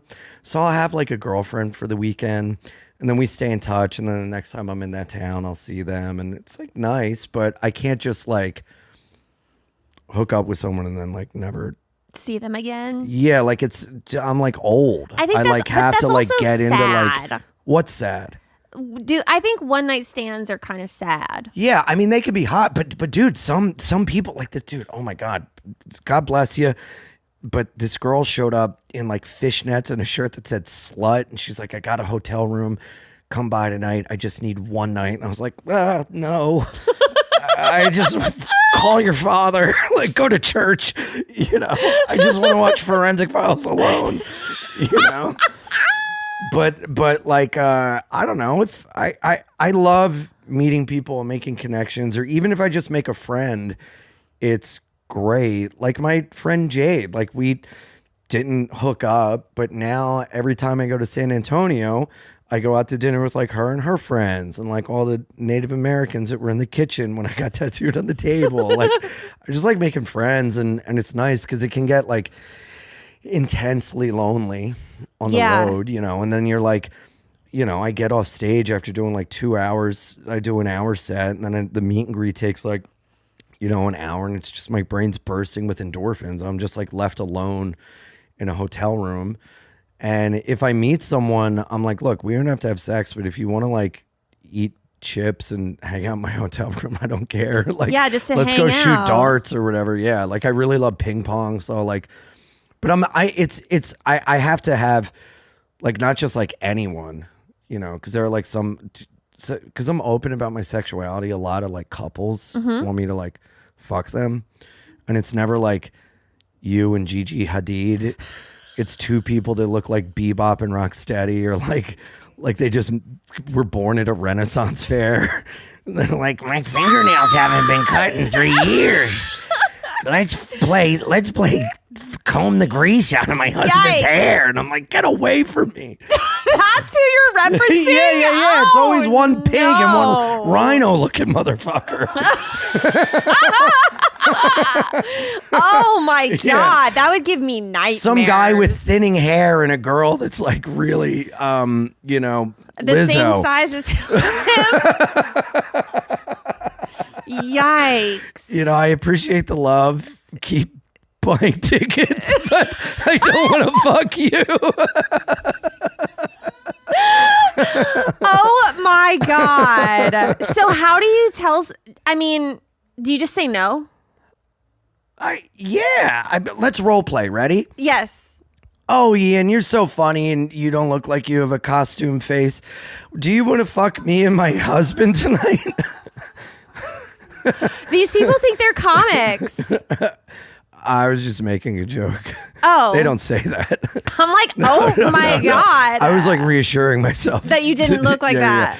Here, let's try again. I'll be someone sorry, that wants I to felt fuck you. that. I was so No, you're shocked. okay. You're me after a show, and I'm with my I'm you. couple. Okay. Yeah.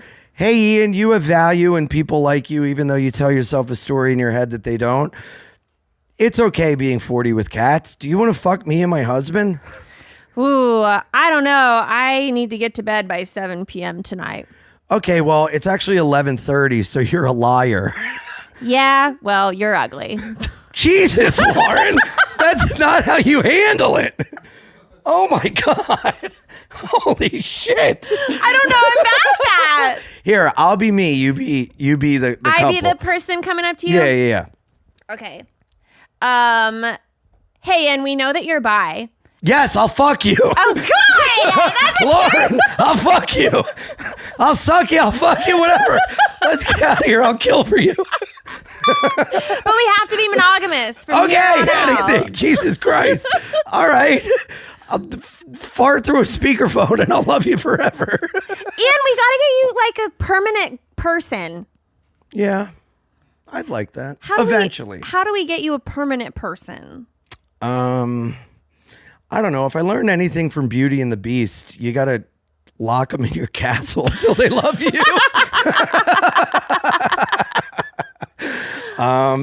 No, I mean, I'm open to it. It's just What's your red flag? Because you're so fun and you're so nice and you're you're so sweet. open. Thank you. What's going on? What's your red flag? My red flag is me. I'm very busy and I hate hearing the sad in someone's voice of going like, I miss you. I wish you were here. And it makes me feel like helpless because I want to solve the problem. And the only way to solve it is to not be on the road all the time. You know, even someone in New York, I live in Brooklyn. And if they live in Manhattan, that's like a long distance relationship. Or even like, dude, I'm never home. So when I'm home, I'm like, I don't want to leave my apartment. I want to be with my cats. I want to eat my cherries. I want to spit the pits in my seltzer that I've already drank. And I want to watch documentaries and play video games. And then they'll be like, come over. And I'm like, no, you come over. And then it's a war of attrition. Spicy. Yeah. No, I know. you come over. I know. That's what hot. I'm saying. Yeah. Are I you got kind of dumped because I would never go to this guy's house that I was seeing. And he lived in an old firehouse. He lived in Spike Lee's old house that he wrote Do the Right Thing in. He was like this rich guy. A part of me was like, dude, I should just be like a house husband. Yeah, Like, or the pool guy. quit all pool this. boy. Yeah. Well, are you always on tour? Yeah. Always? Yeah. Are you Like, always going to be on tour? 42 weekends of the year. You sound like every ex I've ever had. Are you always going to be doing this? Do you think you want to quit and be a carpenter in Philadelphia? No, Olivia. And that's the problem that existed when we dated. And now we're trying to do it again. What's the point? I'm just asking a question. Yeah, well, you're asking a question you already know the answer for.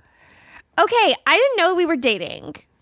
Well, You're talking to me like a boyfriend. sorry. I wish. By the way, shout out YMH. When I did the live pod, you guys gave me like 4 cartons of cigarettes. Yeah. And that fucking ruled. Thank you. You're welcome. That was awesome. They're $20 a pack in New York. So you guys really saved me some money. What? Yeah, well, I got a guy. Shout out Ali, El Stop Gourmet. You know, I got mushrooms in New York at a barber shop. It was the weirdest thing. What? Yeah, I went to New York and I was Like psychedelics? yeah. And there was this gay guy that was like walking around. I'm the mushroom man. He was the mushroom man. Hey! He was in Central Park and he was literally like so high. You could tell that he was like staring at this tree. You bought mushrooms from a gay man in Central Park? No, I bought mushrooms from a gay man's barber. Uh-huh. And so I asked him where he got his mushrooms. He said this barber. So we go to the barber shop. We go in. We're like, hey, heard you guys have mushrooms here. And the guy's like, no, I don't know what you're talking about. And we're like, well, this gay guy in Central Park said that you guys have mushrooms here. But first you have to suck my dick through a hole in the wall. Well, he was like, oh, yeah, we got mushrooms. Oh, Frank. Yeah, Oh, okay. Yeah, duh. And then he goes in the back and then he comes out and he has this like really colorful cellophane bag of all these little waffle cones. They look like little snow cone waffle cones, and they were filled with chocolate, and the chocolate was psychedelic. They were so good. We ate them all. Yeah, did you and then have we a went good to the Met. experience? Yeah. That's cool.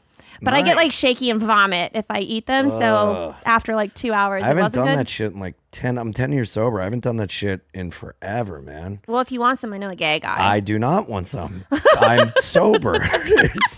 Unless you want me to sneak in here and rob you of your studio. I don't don't. think that would put me on a bad path. Then don't do that. I'm not. What is the worst thing you did when you were getting fucked up? Jesus.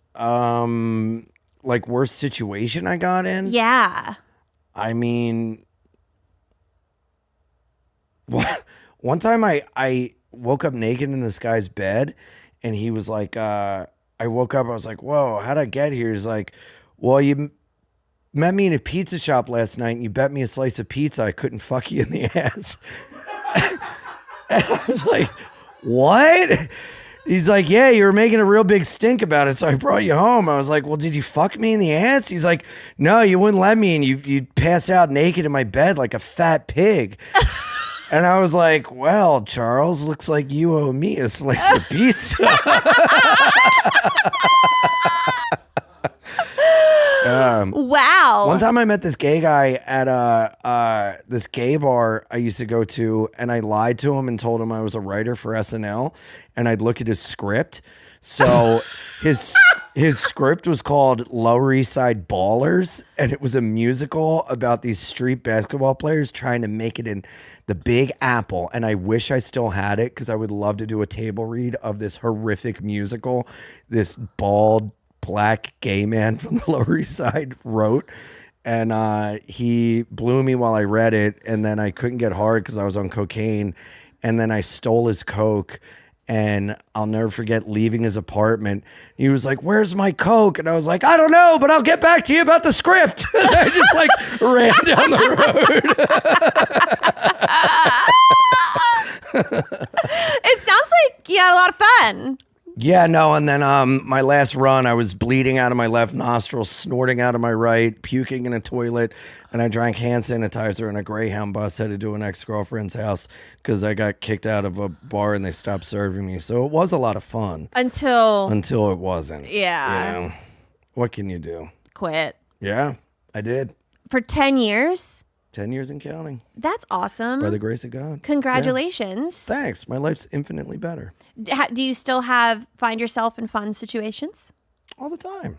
I guess you're doing your show. That's a super fun but also situation. like I've really learned, and I love like meeting people in new sobriety and like being able to show them that you can have fun sober. Because the toughest thing and the biggest hill to climb really is like imagining your life without drugs and alcohol. You know, Yeah. it like becomes so boring. But I think it's important to show people you can have fun in sobriety and like still have, you know, a lust for life without having to depend on something that really just anesthetizes you and makes you, you know, lesser of who you were meant to be. So yeah, I really enjoy sobriety. I mean, as long as I'm like working on myself and doing everything that I'm supposed to do, but there's been times when I've found more misery in sobriety than I did drinking. That's a fucking gnarly place to be, you know? What do you think is the most miserable thing about sobriety? Jesus. Sorry. No, I'm just curious. no. I'm like sober too. This is the most vulnerable I've ever gotten on a date. We've covered so much. I know. This is amazing. What was your question? What's the most miserable thing about sobriety? I mean, sobriety is only as miserable as you allow it to be. You know, it's like the toughest thing is life on life's terms, you know, and having to deal with the reality of life without having something to make those feelings go away, you know? Yeah. So it's all dependent on how you feel and how, you know, like when I'm not doing what I'm supposed to do as a sober member of society in the rooms of recovery, and you know, I feel it, and then that's pretty miserable, you know, like being like miserable in like one of the toughest things is having to realize that like without alcohol you're still a problem. You know what I mean? Like the alcohol is like a symptom of the disease of alcoholism, which is like an uneasiness with life. And so alcohol and drugs help me cope, and now without it I have to find a way to cope on my own. And like actually doing the work is pretty tough, because a lot of people stop drinking and they're like, oh, why aren't things better? I stopped drinking. It's like, well, now the fucking work begins, dickhead. Yeah. You know? Well, your skin looks great. That's very sweet of you to say. Thank you. You're welcome. I've heard that whenever I'm on set, the makeup artist goes, oh, we didn't have to do much. You have really good skin. I'm like, well, can we pretend? I love getting Brush me with your touched. brushes. Yeah. You have great skin too. Have people been telling you that you've been glowing since you had a baby? No. Really? I was going to say that when I saw you, but I felt like that was a thing people always say, but I meant it. I think it is a thing that people always say, but not to me. Really? Yeah. That's hilarious. Oh my God. No. Really? Yeah. Wow. You do. Thank you. Yeah. It's not often though that a guy has such nice skin. Oh, thanks. So, I appreciate that. And I feel like probably a lot of it has to do with being sober. Yeah, but it's funny because I smoke like 2 packs a day and I drink coffee, but Can't tell. I think I'm praying to God I'm one of those people that like lives and they're like, what's the secret? And I'm like, I just smoked every day. You know those like old They're grandmas? like 110 years old and they're like, the secret to Yeah, life. like that. I feel like that's like I smoke when I ride a bike and I feel like it opens my lungs up more to like breathe better. Because you're taking deep breaths. Yeah. Well, I also started boxing and I'll like rip a cig before we go and my stamina is like not that bad for someone that smokes. I just have to get better at like connecting my body to my mind. Yeah. You Do you know? think you'll ever stop smoking? I mean, eventually, but not anytime soon. Did being sober or getting sober make you any more religious? No, I mean, that's like a real tough thing is like, you know, like, I don't know. I always, this is like such another like hokey thing, but like the kind of cool thing about sobriety is that like you do need to find something that's greater than yourself to believe in so that you can like help.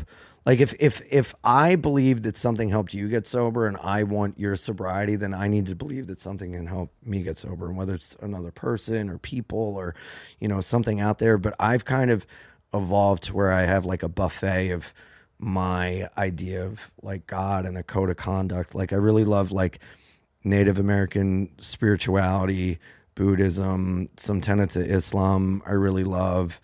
And you have to like unlearn that programming of religion and God that you were like taught as a kid that kind of drives people away from the church, you know? And I think religion is such a cool thing, but humans make it so shitty. Because they make it clicky and they make it all about Going to hell if you church. sin. Yeah. You know? Yeah. And then you're like living with this like It's not very inviting. no, but then also the mega churches where you have these young people that are like, dude, our church is different. Come on in. You're like, that's too inviting. Like, I don't want to be a part of that where some like autistic teenager with a headset is playing the drums behind glass while some like young guy is like preaching about how cool God is, but you know, he's like the fucking people that are like, I'll be a counselor. Is that too specific? Sounds incredibly relatable Yeah. to most churches. Yeah. I mean, that's the thing. Church sucks, but the idea of like going somewhere But I think every you week, pinpointed Yeah. pinpointed that. Yeah. Has having a baby made you connect more with something out there?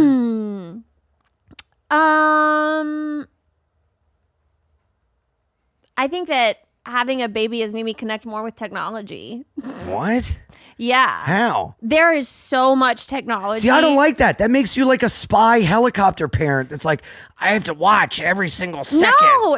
It's actually the opposite. What do you mean? So, like, my son has this bassinet that he sleeps in, and it's called a snoo. And there's this technology in it, and there's That a sounds button like that one of you the girls that tries to fuck me after a show. push- a snoo? Oh, the snooze coming up. I gotta get out of here. Damn. Well, I won't relate this to anything weird then, but it rocks Right. according to how the baby is doing. Right. So if the baby starts fussing or crying, it rocks a little harder, and there's a sound machine built into it, and it puts them to sleep. Right. But didn't like parents used to do that? I don't know about Like, I don't for want to be human up connection? at 2 hours every night doing Yeah, it. but you don't think that the distance is a connection between a parent and the baby? I'm Because with it's like, that. oh, I'll just let the computer do it. dude. Like iPad kids? That No, freaks me out. There's no iPads. We Good. don't use screens. Good. But when I'm with him all day long Yeah. for 24 hours Yeah. at nighttime, Yeah. yeah, I'll let a computer rock that little fucker to sleep. Rock him away. Yeah, I can't imagine, man. Some of my friends are like, yeah, I got an hour of sleep. I'm like, me too, but I don't have a kid. Well, everyone always says like, oh, when I have a kid, I'm not going to have any plastic in my house. Everything's going to be Right, glass right, and I'm right. going to do Whole Foods and I'm going to do Yeah. like no screens and this and that. And you have this like beautiful idea of how your family and your household and your bubble is going to be. Mm-hmm. Give it 4 fucking weeks. Yeah, and then you're like, anything to make it stop. You're like you have so many toys Yeah. because they get so bored with one Yeah. that then suddenly they get bored, they cry, they throw it, and then they look at you and it's like, yeah. uh-oh. Yeah, but then they're also sponges and they pick up on shit. Yeah. Like stuff you say and everything. Yeah. You know, like I couldn't imagine having to like watch my mouth around something, not knowing like if something I say when they're 2 is going to affect them for the rest of their life. That's a bit of a mind fuck too. Yeah. But until they're like 5 months or 6 months old, they can't even sit up by themselves. That's So when you you're- get all your cussing out. you're holding this thing Yeah. and you can't walk away or let it go. You can put it down in like a bouncy chair for maybe 30 Good seconds. God.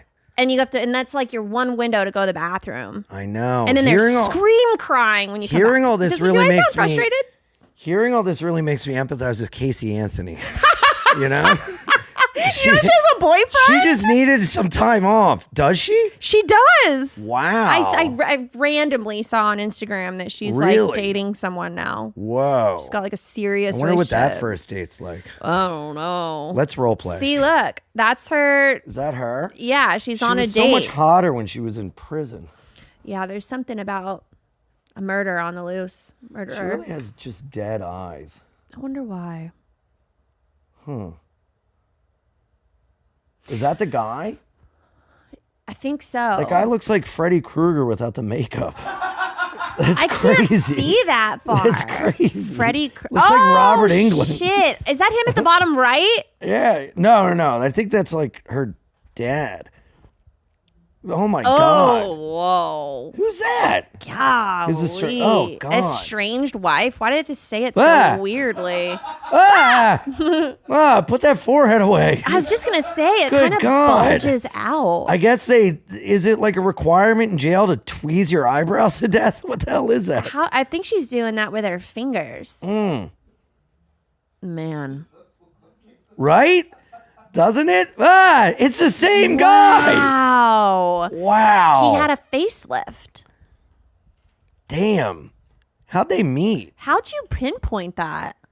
I don't know. I have a sick thing in my mind. I don't know. I'm sick, lady. Damn. Yeah. That's wild. Of course she'd get with a young Freddy Krueger. Good for her. You know, on the rebound. Would you ever date a murderer? No. What if some guy was like, look, like No. Dude, have you seen that show, like Tough Questions or something? Do you guys know what I'm talking about? That show on Netflix. It's like Australian. They like interview marginalized people and ask them direct questions. And they ask every marginalized group under the table, like across the Did one of y'all just spectrum, say yeah? like direct questions, except for black know what you're people, and being talking like, about. why are you guys always so loud? But they have one that's like, are you I murdered someone. And I put it on with a girl thinking it was going to be funny. I was in a bar fight and I was a biker, or I thought it was going to be interesting. Yeah. And it was like the saddest thing ever. It was some guy, they were all Australian, and it was some guy who was like, they're like, so who did you kill? And he's like, I accidentally killed my son. You're like, oh God. He's like, I ran him over. He was a little tiny guy behind the car. I'm like, Jesus Christ, this is horrific. You can't ask that. Did you know that Dog the Bounty Hunter, I just saw this morning that his stepson was accidentally murdered by his father? Really? Shot. By dog? No, Dog the Bounty Hunter has a stepson. Went hunting or out shooting or something with his father, the stepson's actual dad. And the actual dad Killed his in a fatal stepson. accident Oh my accidentally God. killed his stepson today or Jesus yesterday. Christ. I Can know. you imagine? No. So you wouldn't date that guy? No. But you wouldn't date a guy that was like, look, I got to be honest. Like, I accidentally shot someone hunting. No. No? Would you are you fucking the rhino and the hippo? Well, it's different between being born ugly and shooting someone. But no. No? No. I don't think I would either. I mean, that's scary. You don't Yeah. want to die. But it's also like if it's an accidental thing, people deserve redemption, right? no. No? Do you think so? I mean, it all depends. Like, not Casey Anthony, but this poor guy killed his son by accident. It's like, you know, he feels bad enough. Oh, it's his grandson, wife's son. What the hell happened to Beth? Is that Beth? She died too. She died? Yeah. How'd she In a horrific die? big boob accident. Wow. What happened to Beth? God, man. Life comes at you fast. Man, comes at these people even faster. Illness and death? Throat cancer. Oh my Throat cancer. Oh, God. God. It's like looking into my future. No. Yeah. Dude, that's a crazy thing about not having like a person because, you know, I'll get all these like, you know, DMs or like boobs and I'm just like saying I'm copying, pasting the same thing. Like, whoa, those are nice tits. Whoa, that's a butt. Whoa, I don't have anyone to take care of me when I'm older. You know? Yeah. Like, whoa, no one's going to help me clean out my hoarding mother's home, you know? Yeah. But it's like, you know, I'm honest with everyone that I'm with. Like, they know the score, you know, but it's like, I don't know. I would like to settle down, but it's like, I don't know. How'd you know when you were ready? To settle down? Yeah. I've always been ready to settle down. So you're like a serial monogamous. Oh, yeah. So then is it the person or is it the idea of settling down? No, it's got to be the right person. Like, I'm not afraid to break up with someone. Mm-hmm. But I've been in like one long relationship After after another? another. Yeah. You don't ever get fearful that like you should be alone at all or like you should be kind of You know, sowing your wild oats with a guy who's sitting I across from you? don't do good alone. I don't do good alone. Really? Yeah. I am not my best See, self alone. I've had to learn how to be alone. Like I've had to take time with myself instead of being like, because then it's like I feel like you're just like not. Maybe you're like subconsciously using someone to be. You're like I get lost in the difference between having someone that's your rock or having someone that you're using because you can't be with yourself. Does that make sense? I know what you're saying. Yeah. I'm so I the- forced myself to like be alone, to be the rock for myself before I can, you know. This is going to sound weird, but I'm like such a rock for Wouldn't be myself. the first thing. That sounds weird. You're I'm- a rock for yourself. I'm so stable with myself, Mm-hmm. and when I'm in a relationship, I'm so giving. Like I like to cook. Yeah. I'm like Susie homemaker. I clean the house. I will love do that. all the laundry. Yeah. Like I'm built yeah. to be with someone and make a man's life better. See, that's what I want. But I also want, like, I've enjoyed cooking. Like, I would like you cook and I'll clean up the dishes. You wait on me and then I'll wait on you. Like, I think my love language is like gift giving because I always give like trinkets. Or, Yeah? like, yeah, I think I have all the love languages. I like touch, words of affirmation, compliments, gift giving. Yeah. And I just want that like in return, I guess. Yeah.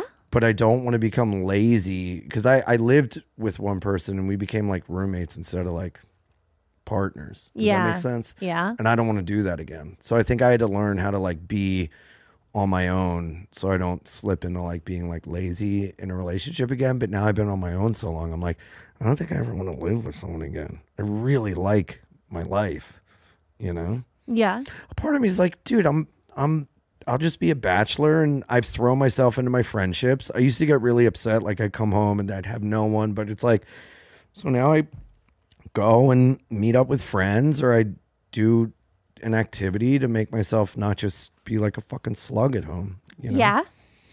I don't know. I'm happy. I'm content. It's not like I have this like thing where I feel empty anymore because I don't have a partner, because I've spent a lot of time like working and being that for myself. So it'll happen when it happens, you know. Yeah. But we'll see, you know.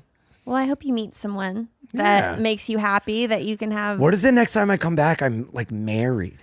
I don't think that's going to happen. Oh, okay. Why? Why not? Why not me? Lauren? It's not that it won't happen. You hope I find someone and then now you think it won't? No, I hope you do. Uh-huh. But you probably won't. Why? The hell kind of gypsy curse is this? This is the worst fortune telling I've ever got in my life. I'm sorry. My God, Zoltar. I'm just... Fuck you. What the hell is this? You deserve, you're a great guy. Oh, what You're if I great, find someone? Let me tell you something, freak, you won't. No. I'm just saying that the odds of... What? You're really digging a deeper hole for yourself. Go ahead, finish. I just, by the time, you're going to come back so soon. Oh, here it comes. Uh-huh. You're going to come back so soon. Look at you buttering my bread. That I feel like you'll be on season 3 Yes. of your show. Mm-hmm. And you might have found someone else that wants to be monogamous. Yes. But you're always on tour. And you're probably going to fall for someone that is like spicy. Ooh. Caliente. I love Latinas. I'm glad we flipped that around. I feel like for you to settle down, you're going to have to want to settle down, and it doesn't sound like you really want to. Well, maybe, you know, polyamory sounds appealing until you meet the people that are into it. Then you're like, I don't want to be involved in that. But the idea of like going back to someone is nice. But then it's like, how do you, you know, not get distracted by someone else, you know? So I don't know. Gotta fall in love. I do want to fall in love, but I'm happy with the love I have for myself and the people around me for now. Right. You know? If you're out there, I'll find you. I don't know. The universe will provide. It'll happen. All right. Well, Let's make a bet. Okay, let's make a bet. Okay. What should we bet, fellas? Well, this is our bet. The I bet by the time you come back, yeah, you will have been in another monogamous relationship, but it won't be marriage. but you won't be married. And what will you win if that's correct? If that is correct, Yes. then you have to buy me a slice of pizza. This is the most boring bet I've ever heard in my Okay, entire fine. life. Then you have to get a tattoo Of your lips on my ass. of my lips on your ass. Yeah. All right. Looks like I am going to intentionally do what you say. Whoopsies. What? And then let's say you are married. You come back and you're married. What? Give me $5,000. Give you $5,000? Yeah. Okay. What? If you come back and you are actually married in like a real marriage, I'll give you $5,000. Really? Yeah. Time to fucking 90-day fiance it up. But it has to be real. No. So you're coming back on next week. All right. Yeah, really. Oh my God. I have to find a little whore before then. And it has to be A real. little muñeca. Yeah. That's little doll in Spanish. I've learned that they like that. All right. Until Yes, then, Yes. where can people find you? Looking for my muñeca. So I can win that cold hard $5,000. Ozzy Osbourne died. I thought he was already dead. Oh, Lauren, please. He's not even cold yet. Oh my God. You know what? He went out on his own terms. He knew he was going to go. He had that big celebration in Birmingham. Everybody showed up and showed out and let him know the love and affection that they've had for him and how they've impacted, how their lives have been impacted by him. And he almost had like a funeral for himself with that reunion. Do you know what I'm talking about? Yeah, 100%. Yeah. I mean, if there's any, I mean, it's shocking, but it's like such a beautiful way to go, you know? Yeah. Imagine before you die, you get to see how much you're loved. That is true. Isn't that beautiful? That is really beautiful. Wow. Wasn't he like the king of the underworld? Like the What? like he ate bats. Didn't he? We're not going to have conjecture and ignorance I guess this is like a about hard. Ozzy No, I thought he Osbourne did. right now. Did he not eat bats? Well, keep it a thought and don't say it out loud. He didn't was it a eat bat bats. stuffed with a Somebody sausage? threw a bat on stage. He thought it was fake. He bit the head off, and then he had to deal with the prejudice from people like you, thinking that's all he was about. Yeah. But he was about so much more. What was he about? Metal Metal. and the Dark Lord. See, the Dark Lord. That's like literally what I just said. Wasn't he the king of the underworld? No, that was all like a show. He basically invented heavy metal with Black Sabbath. Do you know nothing? I don't know a lot. I guess this was a really weird way to end our show. God bless Ozzy. Ozzy Anyway, you can Oz. find me at ianimal69 on Instagram, ianfidance.com for all my dates.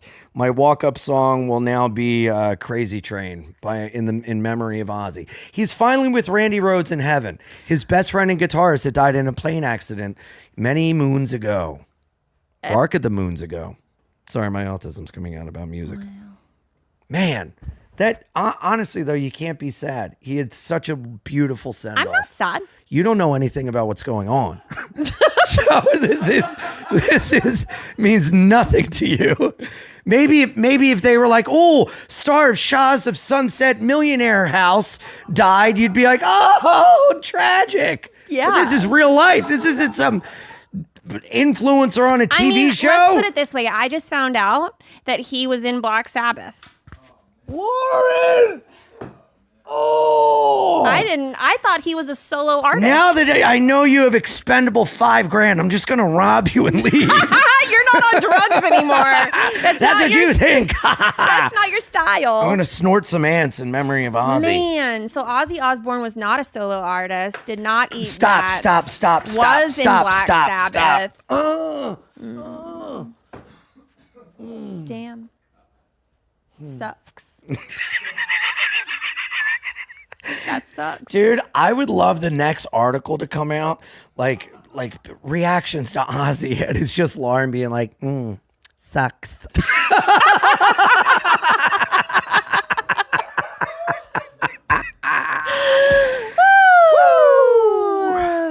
Okay. This is fun. I can't wait to have you back. Can't wait to be back. Thanks for coming on. Thanks for having me. I always have And- fun when I'm with you. Thank you. Absolutely. Yeah, and shout out, guys. Thanks for those smokes. Really appreciate it. And thank you guys for tuning in to another episode of First Date.